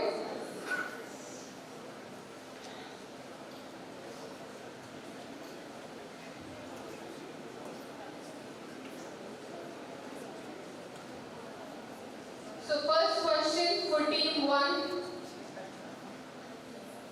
Which Indian institute developed the Shakti microprocessor under the RIDM architecture? Options are IIT Delhi, IIT Madras, IIT Kanpur or IISc Bangalore. Your time starts now.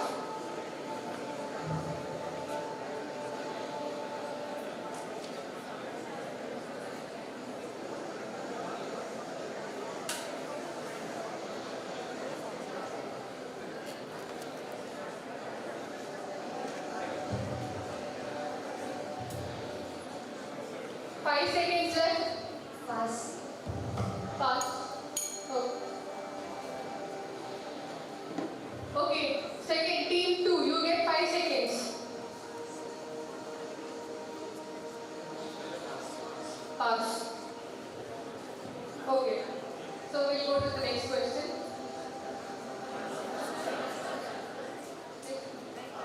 Answer is IIT Madras.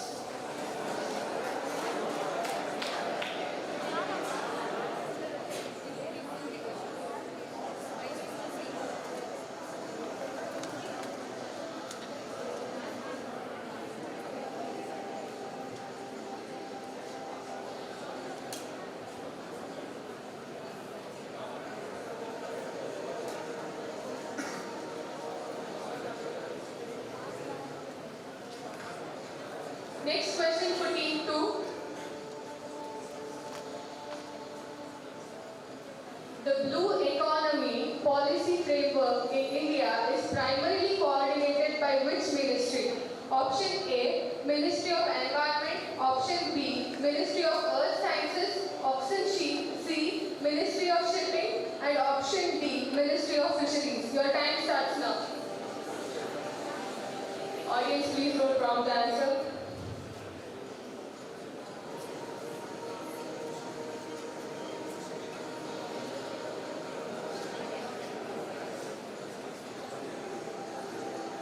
Seconds left.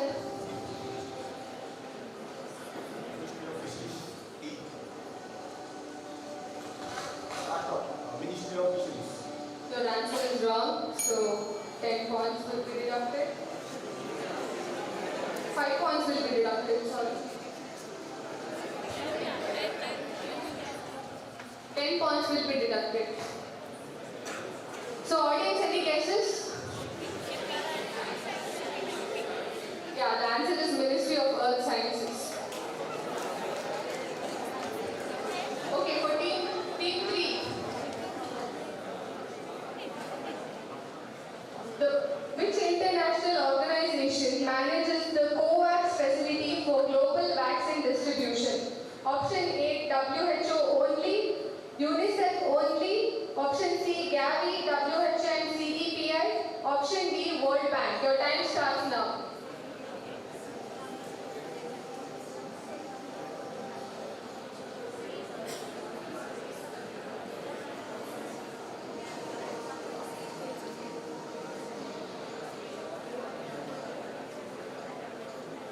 Seconds left. Pass. Okay. Good. Team 4. Your 5 seconds start now. No, you don't want to answer. Okay, audience, any guesses? Option C? C. The right answer is option C. Gavi, WHO and CEPI. Okay, moving on to team 4. Which country became the first in the world to officially adopt a national policy for regulating artificial intelligence in 2024? Options are China, USA, UK or European Union. Your time starts now.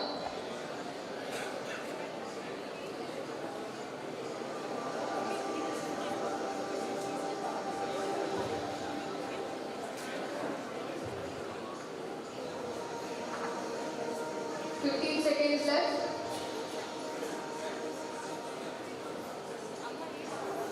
Okay, pass. Team 5, you get 5 seconds. Pass. Okay, you don't want to. Fine, audience, any guesses? Sorry? China. No, it's European Union. Okay, moving on to team 5. Which city hosted the 2024 World Sustainable Development Summit? Options are Mumbai, New Delhi, Singapore or Geneva. Your time starts now.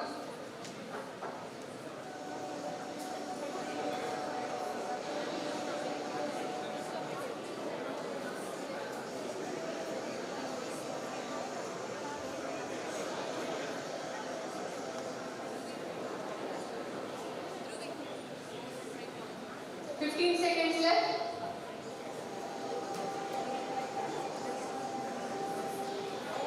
Pass. Pass. Okay, team 6, you get 5 seconds. Answer is wrong. It's New Delhi. So 5 points will be deducted.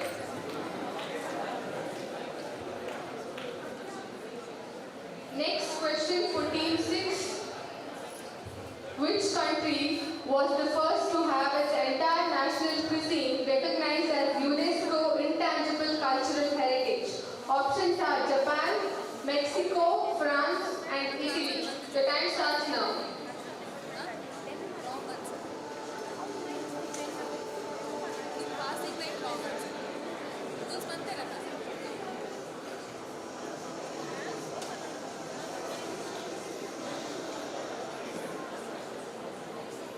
Seconds left.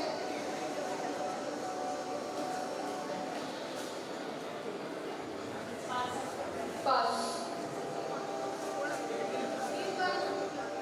Don't want to. Okay, audience. Yeah, it's correct, sir. Please clap for sir. Okay, shall we move on to the next round? Italy is the answer. Round 4, pharmacology. The rules are simple. You will get each question carries 10 points, and here also you will get 30 seconds for answering the question. No passing is allowed in this round, and yeah, the MCQ answer should be spoken. 30 seconds and 10 points. No passing allowed. Okay. So team 1, are you ready? Team 1. The drug voxelotor used in sickle cell disease works by which mechanism? Inducing fetal hemoglobin, increasing the oxygen affinity of hemoglobin S, preventing polymerization, or inhibiting P selection, or chelating excess iron. Your time starts now.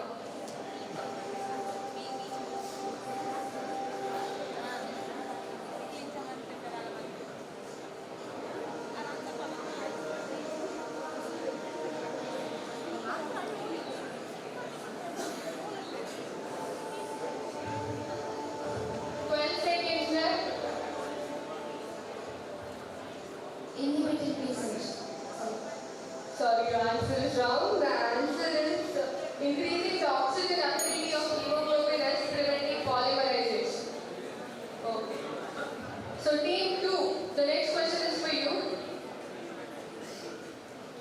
What is the unique mechanism of action of suvorelaxant in treating insomnia?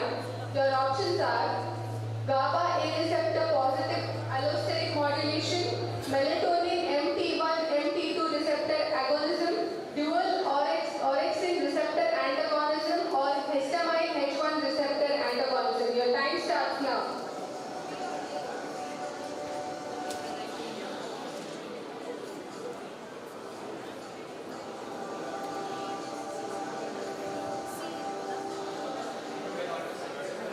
Your answer is correct. You get 10 points. Please clap for team 2. Next question, team 3. Yeah, dual orexin receptor antagonism. Dora. Question number 3 for team 3. Which receptor is primarily responsible for the cardioprotective and renoprotective benefits of SGLT2 inhibitors beyond glucose control? Your options are PPAR receptor, adenosine A1 receptor, sodium hydrogen exchanger modulation, or AMPK activation. Your time starts now.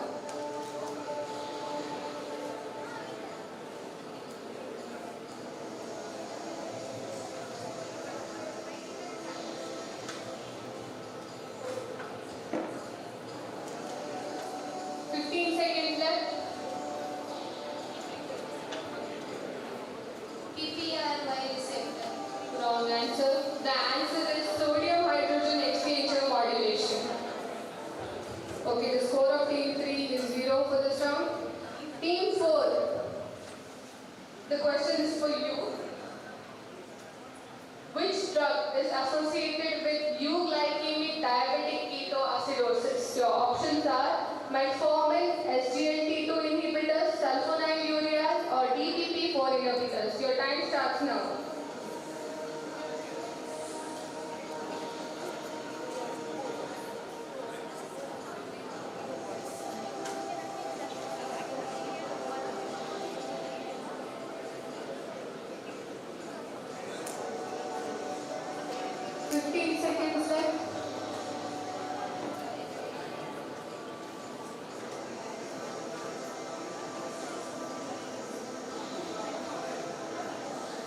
Your answer is wrong. It is SGLT2 inhibitors. Okay, team 5.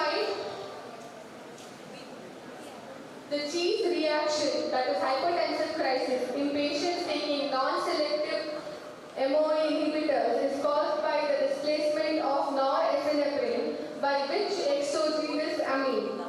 The options are tryptamine, tyramine, histamine, or phenylalanine. The time starts now.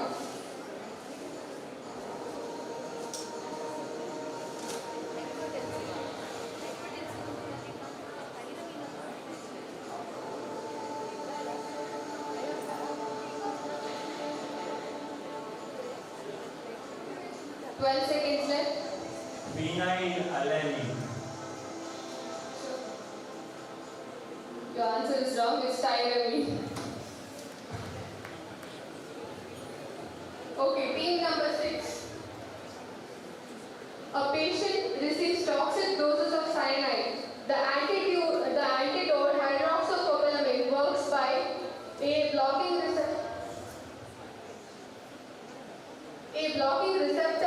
receptor binding or converting toxin to non-toxic compound, enhancing renal excretion, or by enzyme induction. Your time starts now.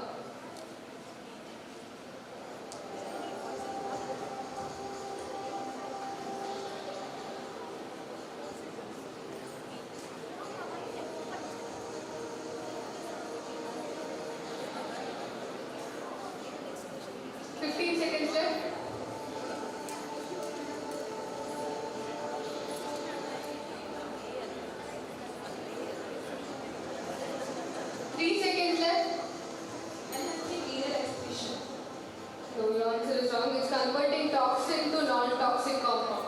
Okay, so this round was very hard for everyone. Okay, we'll move to the next round. It's voice recognition.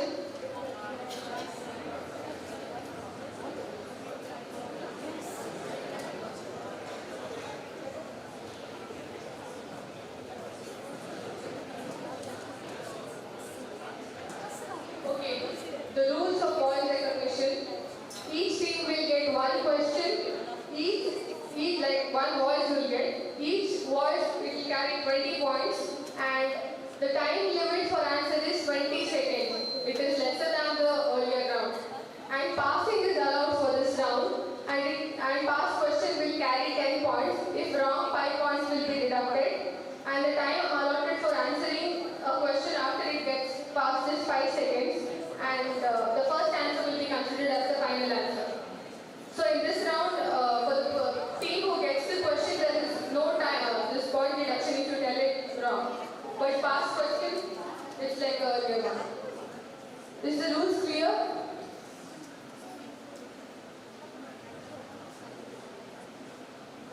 And the voice will be played only once. Okay? Team 1.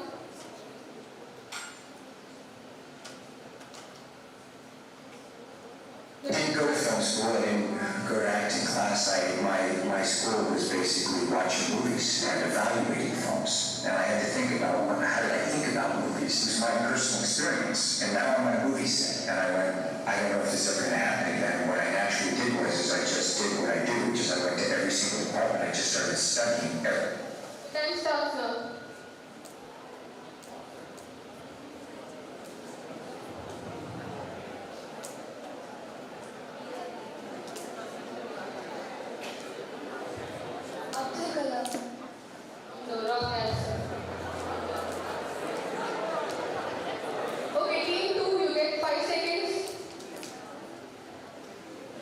Any guesses, audience? No one? Okay, it's Tom Cruise. Okay, we'll move to team 2.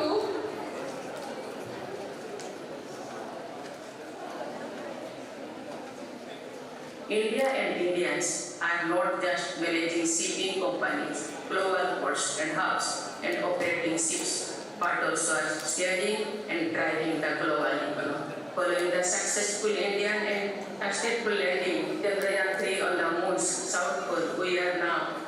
Your time starts now. Correct. Your answer is right. You get 20 points. Okay, moving to team 3. Johnny Tappert said is that my life is a tragedy in close-up and a comedy in long shot. If you sit back and visually over the situation, it automatically becomes funnier. The time starts now.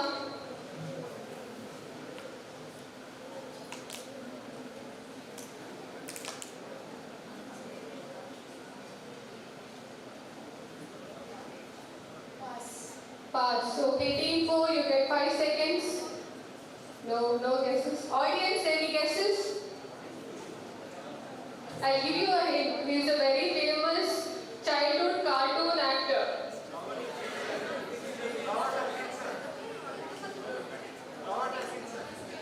Yeah, you're right. It's Mr. Bean. Rowan Atkinson. Okay, team 4. I'm getting text messages from friends saying, what the hell are you doing smoking weed? How often smoking? Almost never. The time starts now, team 4.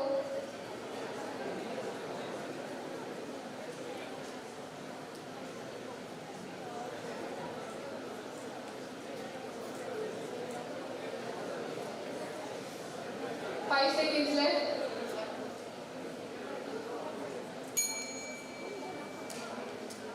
Team 5. Any guesses, audience? Any guesses? Yeah, right. It's Elon Musk. Okay, moving on to team 5. А сейчас открываются другие рынки. И, может быть, нам выгоднее прямо сейчас прекратить поставки на израильских рынков. Уйти на те рынки, которые открываются, и там закрыть. The time starts now, team 5.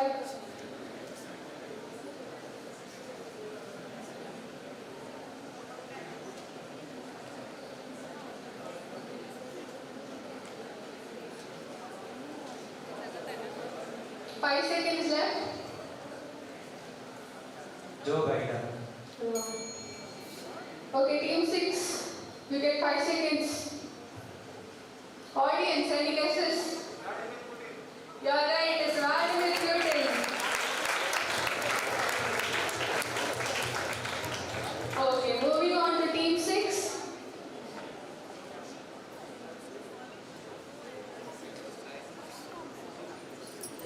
The greatest pleasure I've had is trying to do something that everybody says could not be done. I decided that India could produce its own car.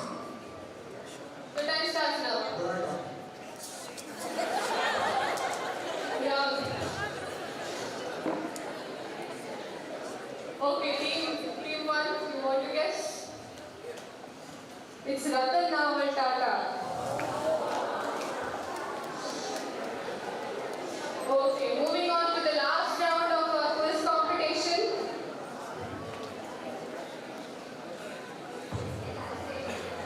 This is picture round, so there will be logos and you have to identify the name of that logo.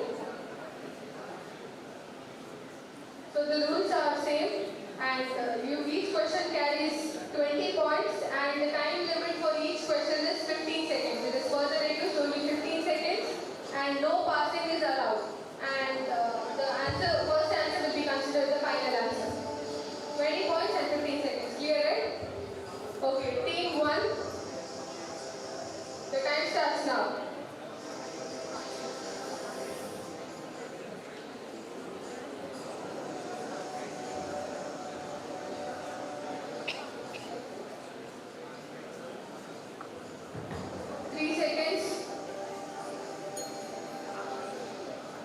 The time is up. Audience, any guesses? I'll give you a hint. It's an Indian pharmaceutical company headquartered in Bangalore. Yeah, right. It's Strides Pharma Science.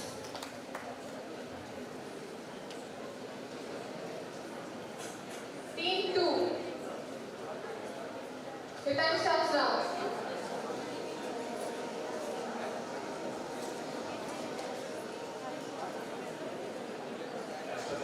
6 seconds left. Yeah, you're right. It's AstraZeneca. You get 20 points. Team 3. The time starts now.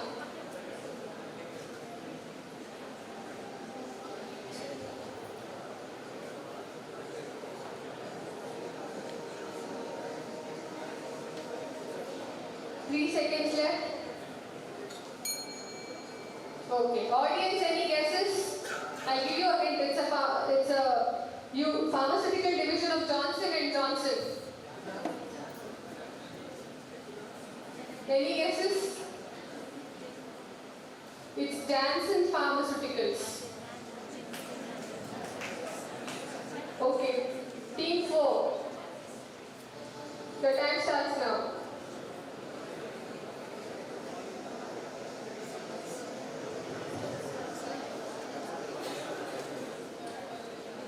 5 seconds left. Time is up. Audience, any guesses? It's a US-based biotechnology company. It's Guided Sciences. Okay, team 5. The time starts now.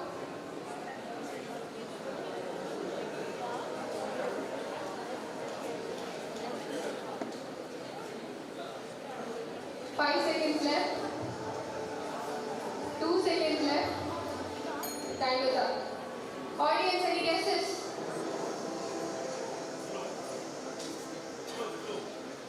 Clue is it is an Indian contract development and manufacturing organization. Its headquarters is in Hyderabad. It is Suven Pharmaceuticals. Okay. So the last team, the time starts now. Granules media. Granules media. The answer is correct. It's granules media.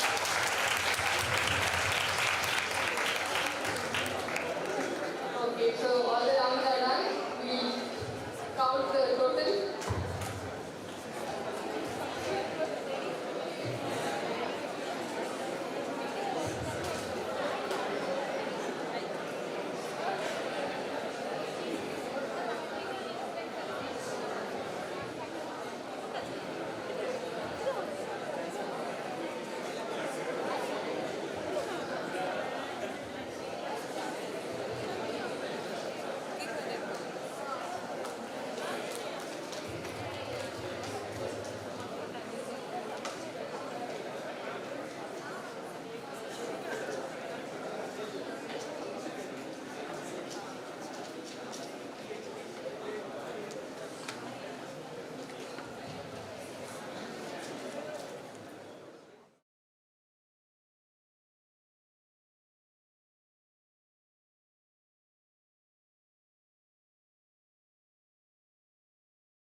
is the true art of life.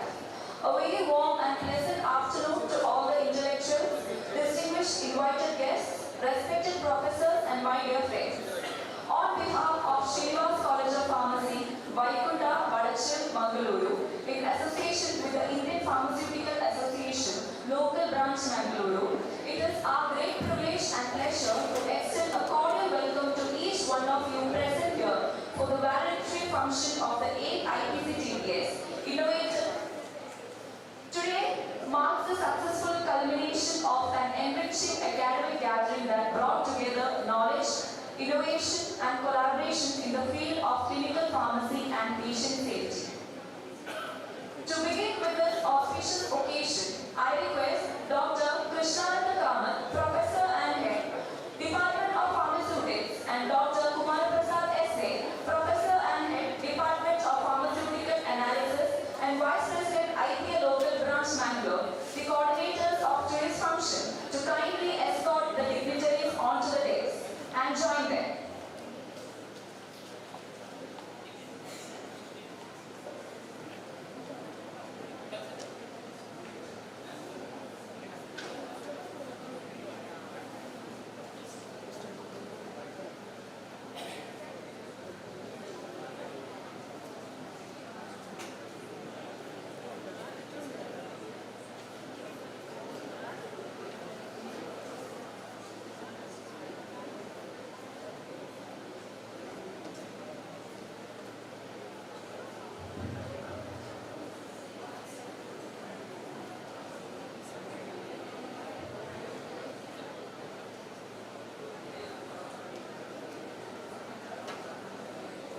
The President of today's function, Dr. A.R. Shabaraya, Principal and Convener, Srinivas College of Pharmacy, and Chief Guest, Dr.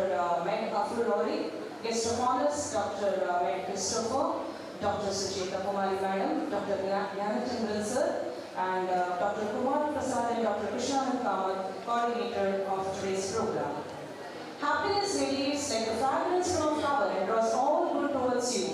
So, I request Dr. A.R. Shabaraya Sir, Principal and Director, Srinivas College of Pharmacy, Convener of IPCTPS 2020-26, florally welcome today's Chief Guest, Dr. Rohrig, with a bouquet of flowers.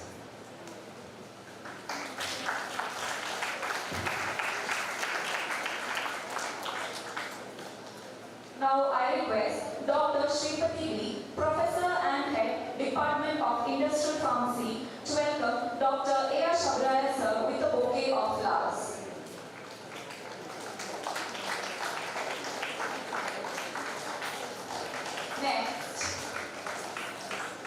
Next, I request Dr. Padmavati Prabhu, Professor and Head, Department of QA and Pharmacochemistry, to welcome our guest of honor, Dr. Christoper with a bouquet of flowers.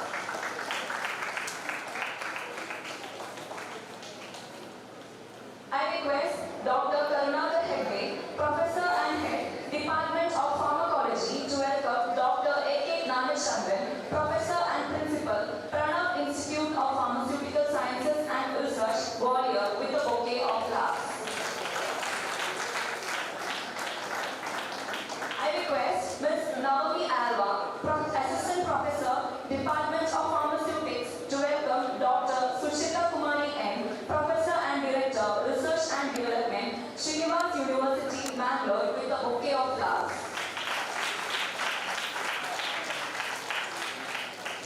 Now, I request Mrs. Manisha, Associate Professor, Department of Pharmacology, to welcome Dr. Krishnanand Kamal, Professor and Head, Department of Pharmaceutics, with a bouquet of flowers. Now, I request Mrs. Sindhura D, Associate Professor, Department of Pharmacology, to welcome Dr. Prasad S.A., Professor and Head, Department of Pharmaceutical Analysis and Vice President IPA Local Branch Mangalore, with a bouquet of flowers. We are truly honored to have with us Professor Dr. Rohrig as the Honourable Chief Guest of today's valedictory ceremony. It is always inspiring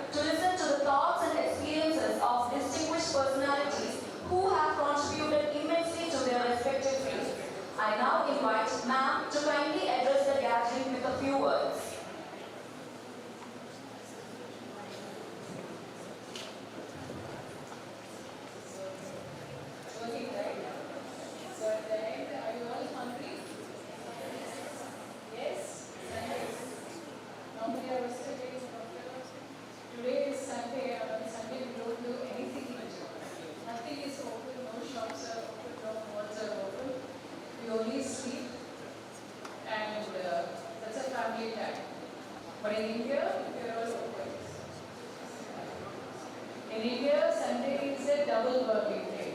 Going to the shopping malls, buying the grocery and everything. So for me, living there, again it was like a big shock. Sunday, oh, we have to go. You know, I am an Indian. Sunday was like Sunday, we have to go. So, first of all, I would like to thank Mrs. Vijayalakshmi for connecting me to Dr. Shabaraya. And it's like he understands my mood swings now. I get up in the morning, like I say this, and thanking him. And the most thing is, looking at all the young women here who have their potential for emotional energy. This is what I say. Physically, you know, you can get energy by any health drink or anything. But getting an emotional energy to work on a Sunday like this, it's been really, really good. And I would really thank all of you to be here on a Sunday and, you know, for more than us. It's been a good experience listening to the speakers, interacting with the students, and I really loved the posters yesterday. Very beautifully done, very beautifully presented. The component of research should be the main objective in your life, because once you have a research, once you have something in your hand, then you can sell. So, but you have something, you have to document and you have to publish. That's why today morning I was very happy to see how you are putting up the journal publications. Tomorrow we will be doing the training. Like I will teach you why you need to select certain titles. Because when you search, it has to be there. Just not a title to publish. So tomorrow the scientific writing workshop is for 4 hours. Maybe we will come out with some papers tomorrow during the workshop itself. And we have got now 6 books. Everybody who has submitted their abstract for both poster and oral, you will get 1 book as a free copy for everybody. I'll do it myself. I send it to all of you myself. And if you're getting 2 copies from my side, that means from the rating 1 to 5. The 5 is I like the best. 1, everybody will get 1 copy. Those who have get 5 copies, that means I like that poster at a rate of 5 stars. So those who get 5 copies means your poster was 5 stars. 4 copies, your poster was 4 stars.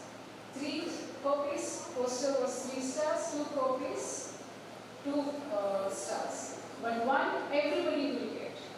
1 copy which I would think that it will be good for you after looking at the poster. So also, when you get, like I'll take the database from them, and it's very, very clear, data security, your data will not be shared. I'll only take the email ID and the name. So the email ID should be correct. No data sharing, I will not use for any marketing, nothing.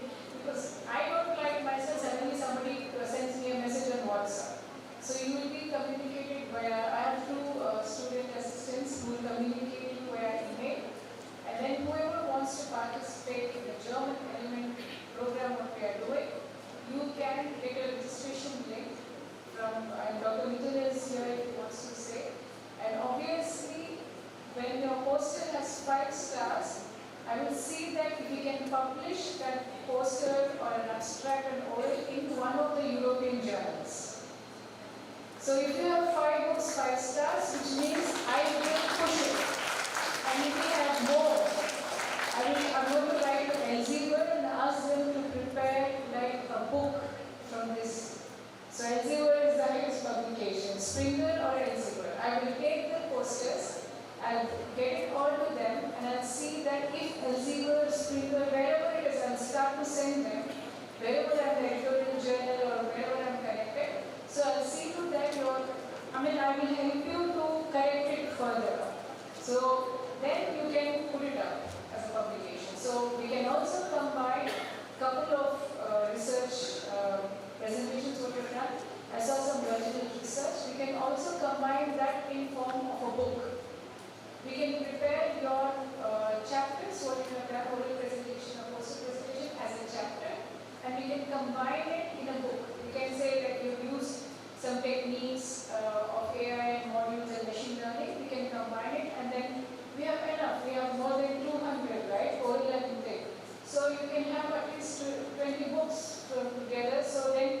in your CV, what will happen, when you make your CV, then you will have a publication. In the publications, you will have your own book, like 4 of you together, you make it as a meta-analysis, you can make a case record, so you can have 5, in the publications you can have 5 slots there that you have published in a journal, as a case study, you have published as a meta-analysis, you have published as a manuscript, you have published along with others as a co-author, and you can also have your own as a main author. So this is what I am getting later, this is what I can contribute when I go back to Germany by the end of this month. So there I am free, my desktop is runs fast, I have a highest 250 Mbps speed, and my computer is fast, big screen, wide screen, so comfortable place, I can sit cross-legged, whatever it is, and then I can work. Right now you don't have the internet and the sound of all this. So patents or copyright or anything, it is possible by conducting a very good conference. So we, on behalf of everyone, we thank Dr. Shabaraya and his whole team. I was surprised and so happy. All the teachers loving each other, doing their work without one small bit of misunderstanding. It's so great. And students, you are really, really great. I love you so much. The way you carry the interviews, the poster, competitions, and the hospitality, more than that. Each one of you given respect to everyone. That's what we need from Indian culture. Really, really, I'm grateful to you on behalf of Srinivas University. Thank you so much. And it is really a blessing for us. You are everything from pre-conference and conference yesterday, and the brilliant scientists presented their views. And I just give one example. Like in 2008, I have attended a conference at Mangaluru University on radiation belt.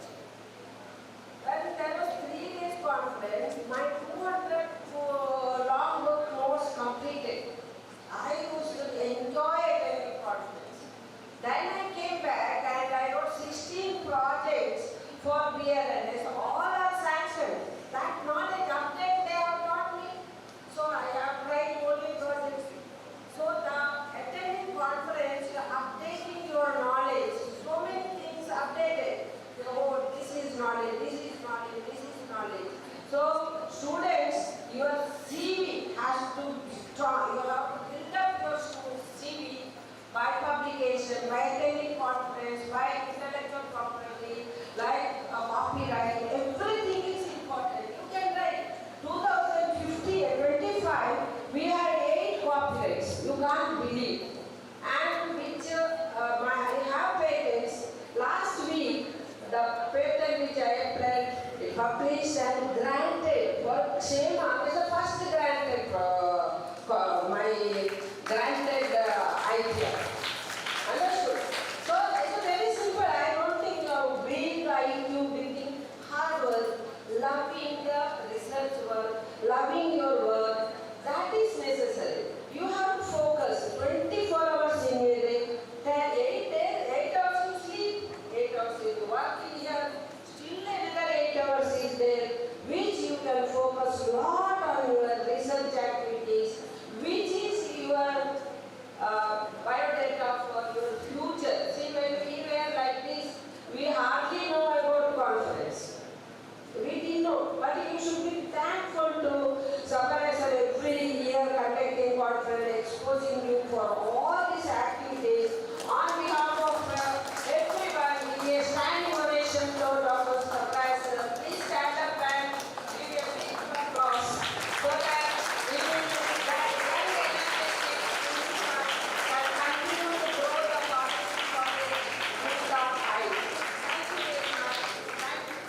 I thank our dear principal, Dr. A.R. Shabaraya sir, for giving us this immense opportunity for showcasing our talents in the form of our reviewer, research work, and all our ideas being put forth here in the first international conference.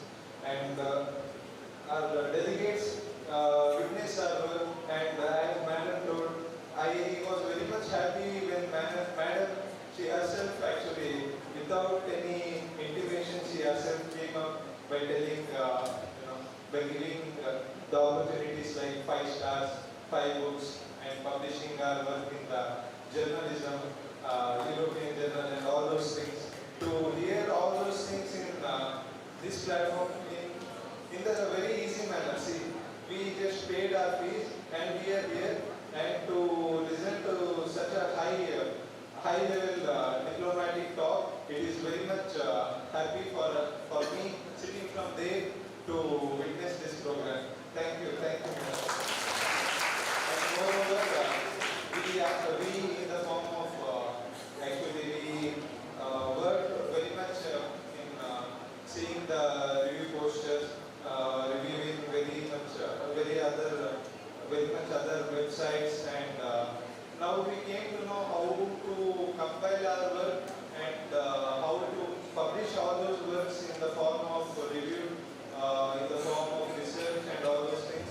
Also today we saw in one of the presentations sir told how many AI applications are there. Actually very much happy to witness that, how much AI applications was there. Really, I actually noted down, but right now I could not tell one word. But I could not name that application. But yes, I will promise that I will see to that, I will work on it. And I insist all of you to work, use the AI in the betterment of our profession, in the betterment of our career. And I would like to quote one thing: AI will not replace us. AI will only help us. That is what I wanted to tell. Okay? Yes. Thank you so much. Thank you for giving me. Thank you. Today was nervous. Sorry.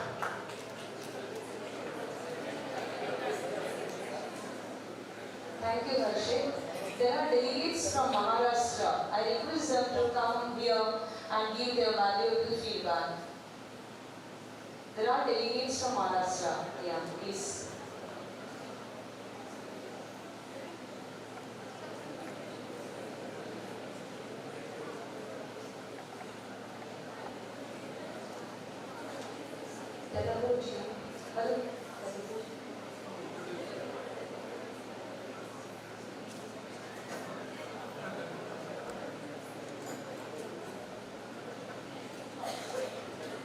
Good afternoon, everyone. Myself is Roehrig. I am from Maharashtra, Solapur district, studying in K.T. Patil College of Pharmacy. Currently, family 5th year. We came from Solapur district. We got the information of your conference through WhatsApp group. So, from coming over there to here, from staying facilities, from food and everything. Thank you to each and every member who contacted us, and thank you for giving us any information which we wanted. And I want to also thank all the respected principals sir for arranging this conference. Thank you. Thank you. A feedback link will be sent to the conference group on WhatsApp. I request all the delegates to fill it. It is now time to hear from the guiding force behind this institution. I request our respected principal, Dr. A.R. Shabaraya, Principal and Director, Srinivas College of Pharmacy, Mangalore, and the convener of today's function to kindly deliver the presidential address.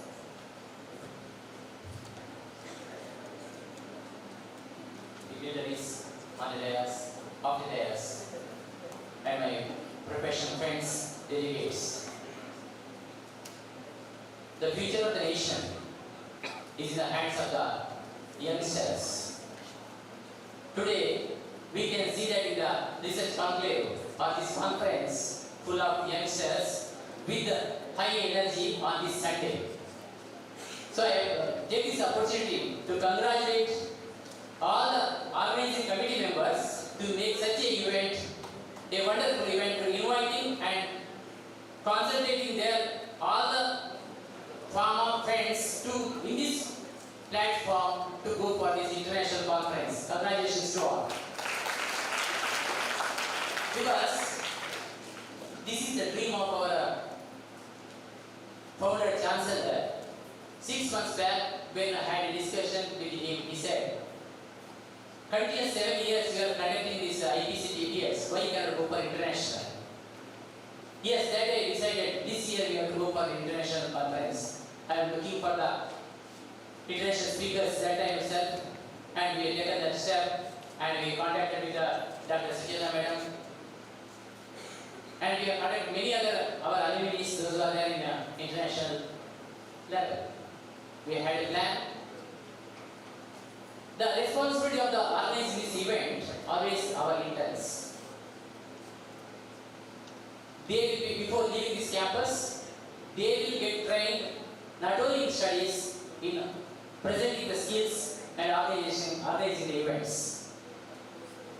These 30 students, 30 interns, for the past 1 month, day and night, they have worked with the guidance of all our remaining faculties. There is a coordination one side. Other side, these students develop the contacts across India with all the colleges. And they are asking what steps we have taken. Yes, they come and report. Yes, what are the marketing strategy or the advertisement, how they are given about the conference, to whom they are contacted, what is the response, everything they start documented. That is what they want to, or they have to learn in their studies. Today we can see that the success of that, because there are some other barriers because of the university exams are declared and same time, and once we postpone, give the information regarding the postponement of the event, so such barriers might have reduced the number of events, but those who are registered, they ask so many times, sir, we want to come, we want to attend. Yes, we have taken the step and rescheduled the event on the same day, and today I can see that the success, even to the last minute, all the delegates are there in the auditorium. This event, not only the scientific presentation, you might have seen that the P, patient information leaflet, one kind of a exposition, or other competitions like reel making, campus in life, then quiz, pills, yes. All these different kind of exposure, along with the scientific presentation, e-posters, orals, and posters.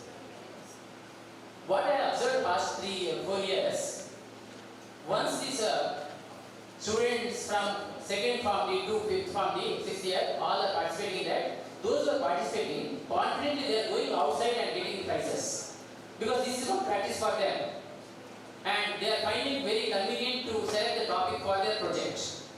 When they are exposed to in-house, they are getting exposure for all the areas and they are choosing the best areas for their project. So these we can initiate or motivate for the research aspects, and other side we are bringing the contacts of national and international speakers here. These 2 days you have a lot of opportunity to make the contacts. You learn later, but this contacts what you are gaining, that is sufficient for you for your future. Once again, I congratulate all the participants, prize winners. We have so many prize winners in this gathering, and congratulate all the faculty and interns for the success of this event. Thank you. Thank you very much, Prof, for your encouraging words. As a token of our sincere appreciation and gratitude, we would now like to honor Dr. Susheta Kumari M in recognition of her valuable contribution and active participation in the 8th Ipctps 2026. I request our respected principal, Dr. A.R. Shabaraya, to kindly present a memento to Dr. Susheta Kumari M.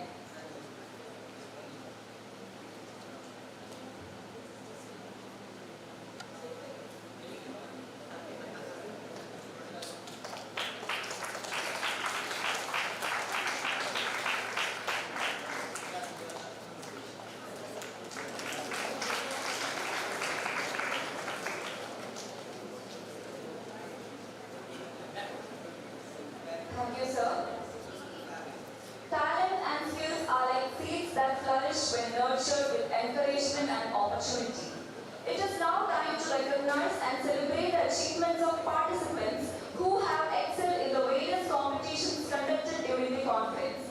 Now I request Dr. Danya T. Bapanath, Assistant Professor, Department of Pharmacy Practice, Srinivas College of Pharmacy, to kindly come forward and announce the names of the winners.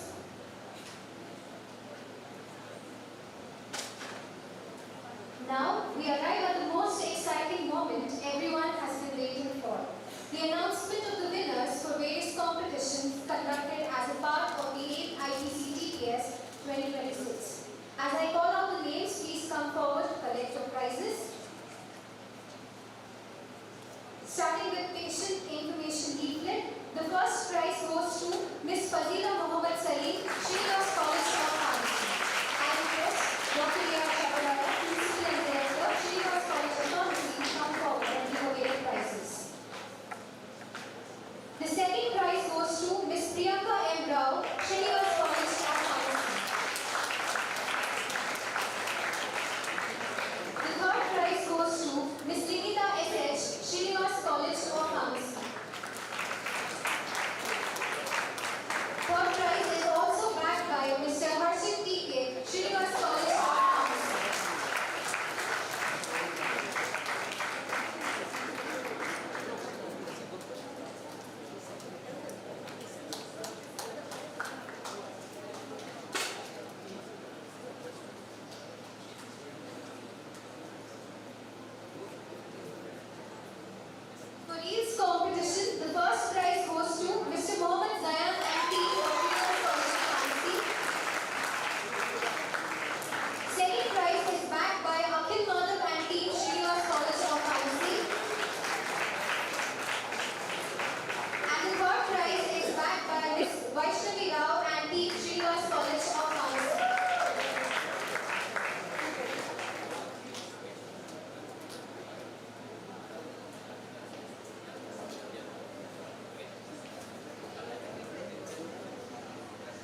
Under review, the first prize is backed by S.M. Pragya, Srinivas College of Pharmacy.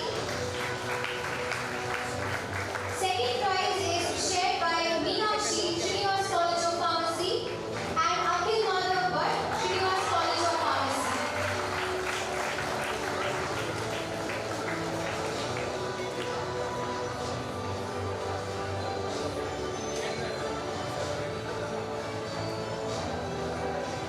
The third prize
evaluates multiple parameters such as temperature, heart rate, respiratory rate, and symptom patterns. The doctor receives patient's health analysis even before the consultation begins.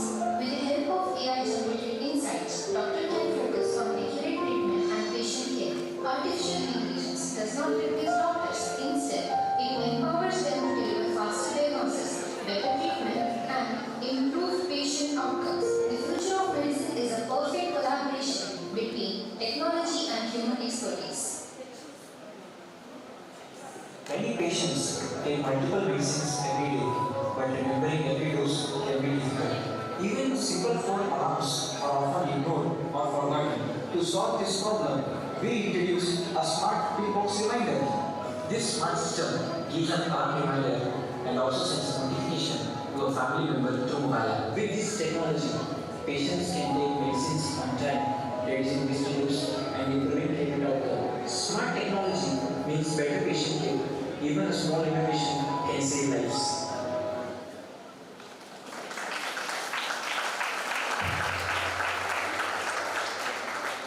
Thank you. Gratitude is the fairest blossom which springs from the soul.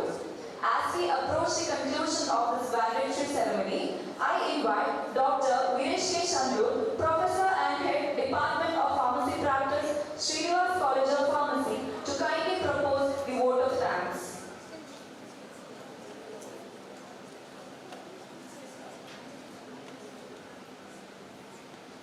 Good afternoon, everyone. Honourable Chief Guest, Mr. Paulus, distinguished speakers, members of organizing and scientific committee, sponsors and partners, delegates, participants, volunteers, technical and administrative staff, and my dear colleagues, a very good afternoon to you all. On behalf of organizing committee, it is my great privilege to propose the vote of thanks on this memorable occasion of the valedictory ceremony of International Conference of Technological Advances in Practice and Sustainability. First and foremost, I express my heartfelt gratitude to our respected Principal Dr. P.R.C, Principal and Director, Srinivas College of Pharmacy, Mangalore, for presiding over the valedictory function and for his visionary leadership, constant encouragement and unwavering support in organizing this successful international conference. Thank you very much, sir. I extend our sincere thanks to our esteemed Chief Guest, Professor Dr. Rohrig, Project and Scientific Director, RIDM for Quality of Life, European Medical Association, Germany, for gracing this occasion with your presence and sharing valuable insights that enrich the scientific spirit of this conference. My heartfelt appreciations also goes to our guest of honor, Dr. Christoper Rohrig, for AINSP Germany, for your inspiring works and encouragement to the research community. I would like to sincerely thank Dr. A.K. Chancellor, sir, Principal of Pranav Institute of Pharmaceutical Science, Vijayalakshmi, for your gracious presence and valuable contribution to the academic gathering. Our sincere gratitude to also extended to Dr. Sucheta Kumari, Dr. Director, R&D, University, for constant encouragement towards research and innovation. A special thanks of appreciation goes to the conference coordinators, Dr. Krishnananda Kama, Dr. Kumar Prasad, Dr. Pooja Vijay, whose dedication, meticulous planning, and tireless efforts made IPCTPS 2026 a grand academic success. Your commitment ensured the smooth execution of every session of this conference. To our keynote and invited speakers, resource persons, session chairs, and presenters, thank you for sharing your deep expertise, research findings, and practical insights. The high quality of the paper and the richness of the discussions have made this conference academically rewarding and professionally stimulating for everyone present over here. A special note of gratitude to all the delegates, national and international, who traveled from far and near. Your active participation, insightful questions, and willingness to share experience have made this gathering a true forum for exchange and collaboration. My sincere thanks to our sponsors and partners. Your generous support was vital in enabling the logistic, publication and smooth operation of this conference. We are deeply grateful for your trust and commitment. To the members of the organizing committee and the scientific committee, your tireless planning, rigorous review of abstracts and papers and attention to every detail, big and small, have been the backbone of this event. Thank you for working long hours behind the scene to ensure everything ran on schedule. I would also like to acknowledge the reviewers and the publication team for ensuring the academic integrity and timely dissemination of the conference proceedings. I thank Mrs. Professor Srinivas Institute of Program Management, Department of Mass Communication and Media Studies for wide coverage of the conference proceedings in this Thank you. To the technical team, AVQ, registration desk, Master of Ceremonies, catering, hospitality, transportation coordinators, the housekeeping staff, thank you for handling logistics so professionally and for keeping our delegates comfortable throughout. A warm thank you to all our student volunteers, founding interns 2026. Your energy, courtesy, and efficiency added a friendly face to every session and made many tasks seamless.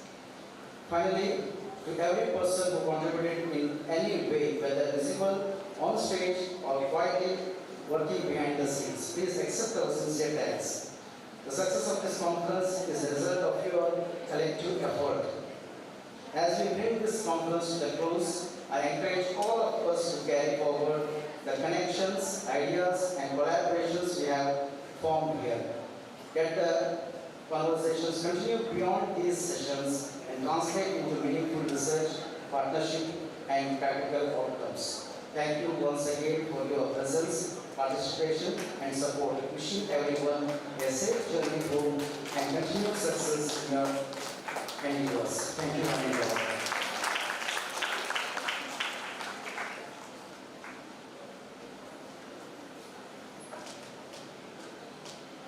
There's a correction. We have one more winner for the e-poster presentation.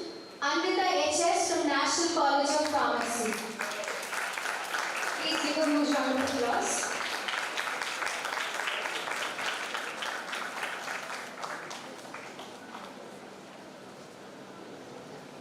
Thank you, ma'am. Every ending marks the beginning of a new journey. On this note, we come to the conclusion of this memorable valedictory session. On behalf of Srinivas College of Pharmacy, Mangalore, we extend our heartfelt gratitude to all the dignitaries for gracing this occasion and sharing their valuable insights. We also thank the professors, organizers, volunteers, and participants whose wholehearted efforts contributed to the grand success of this conference. Thank you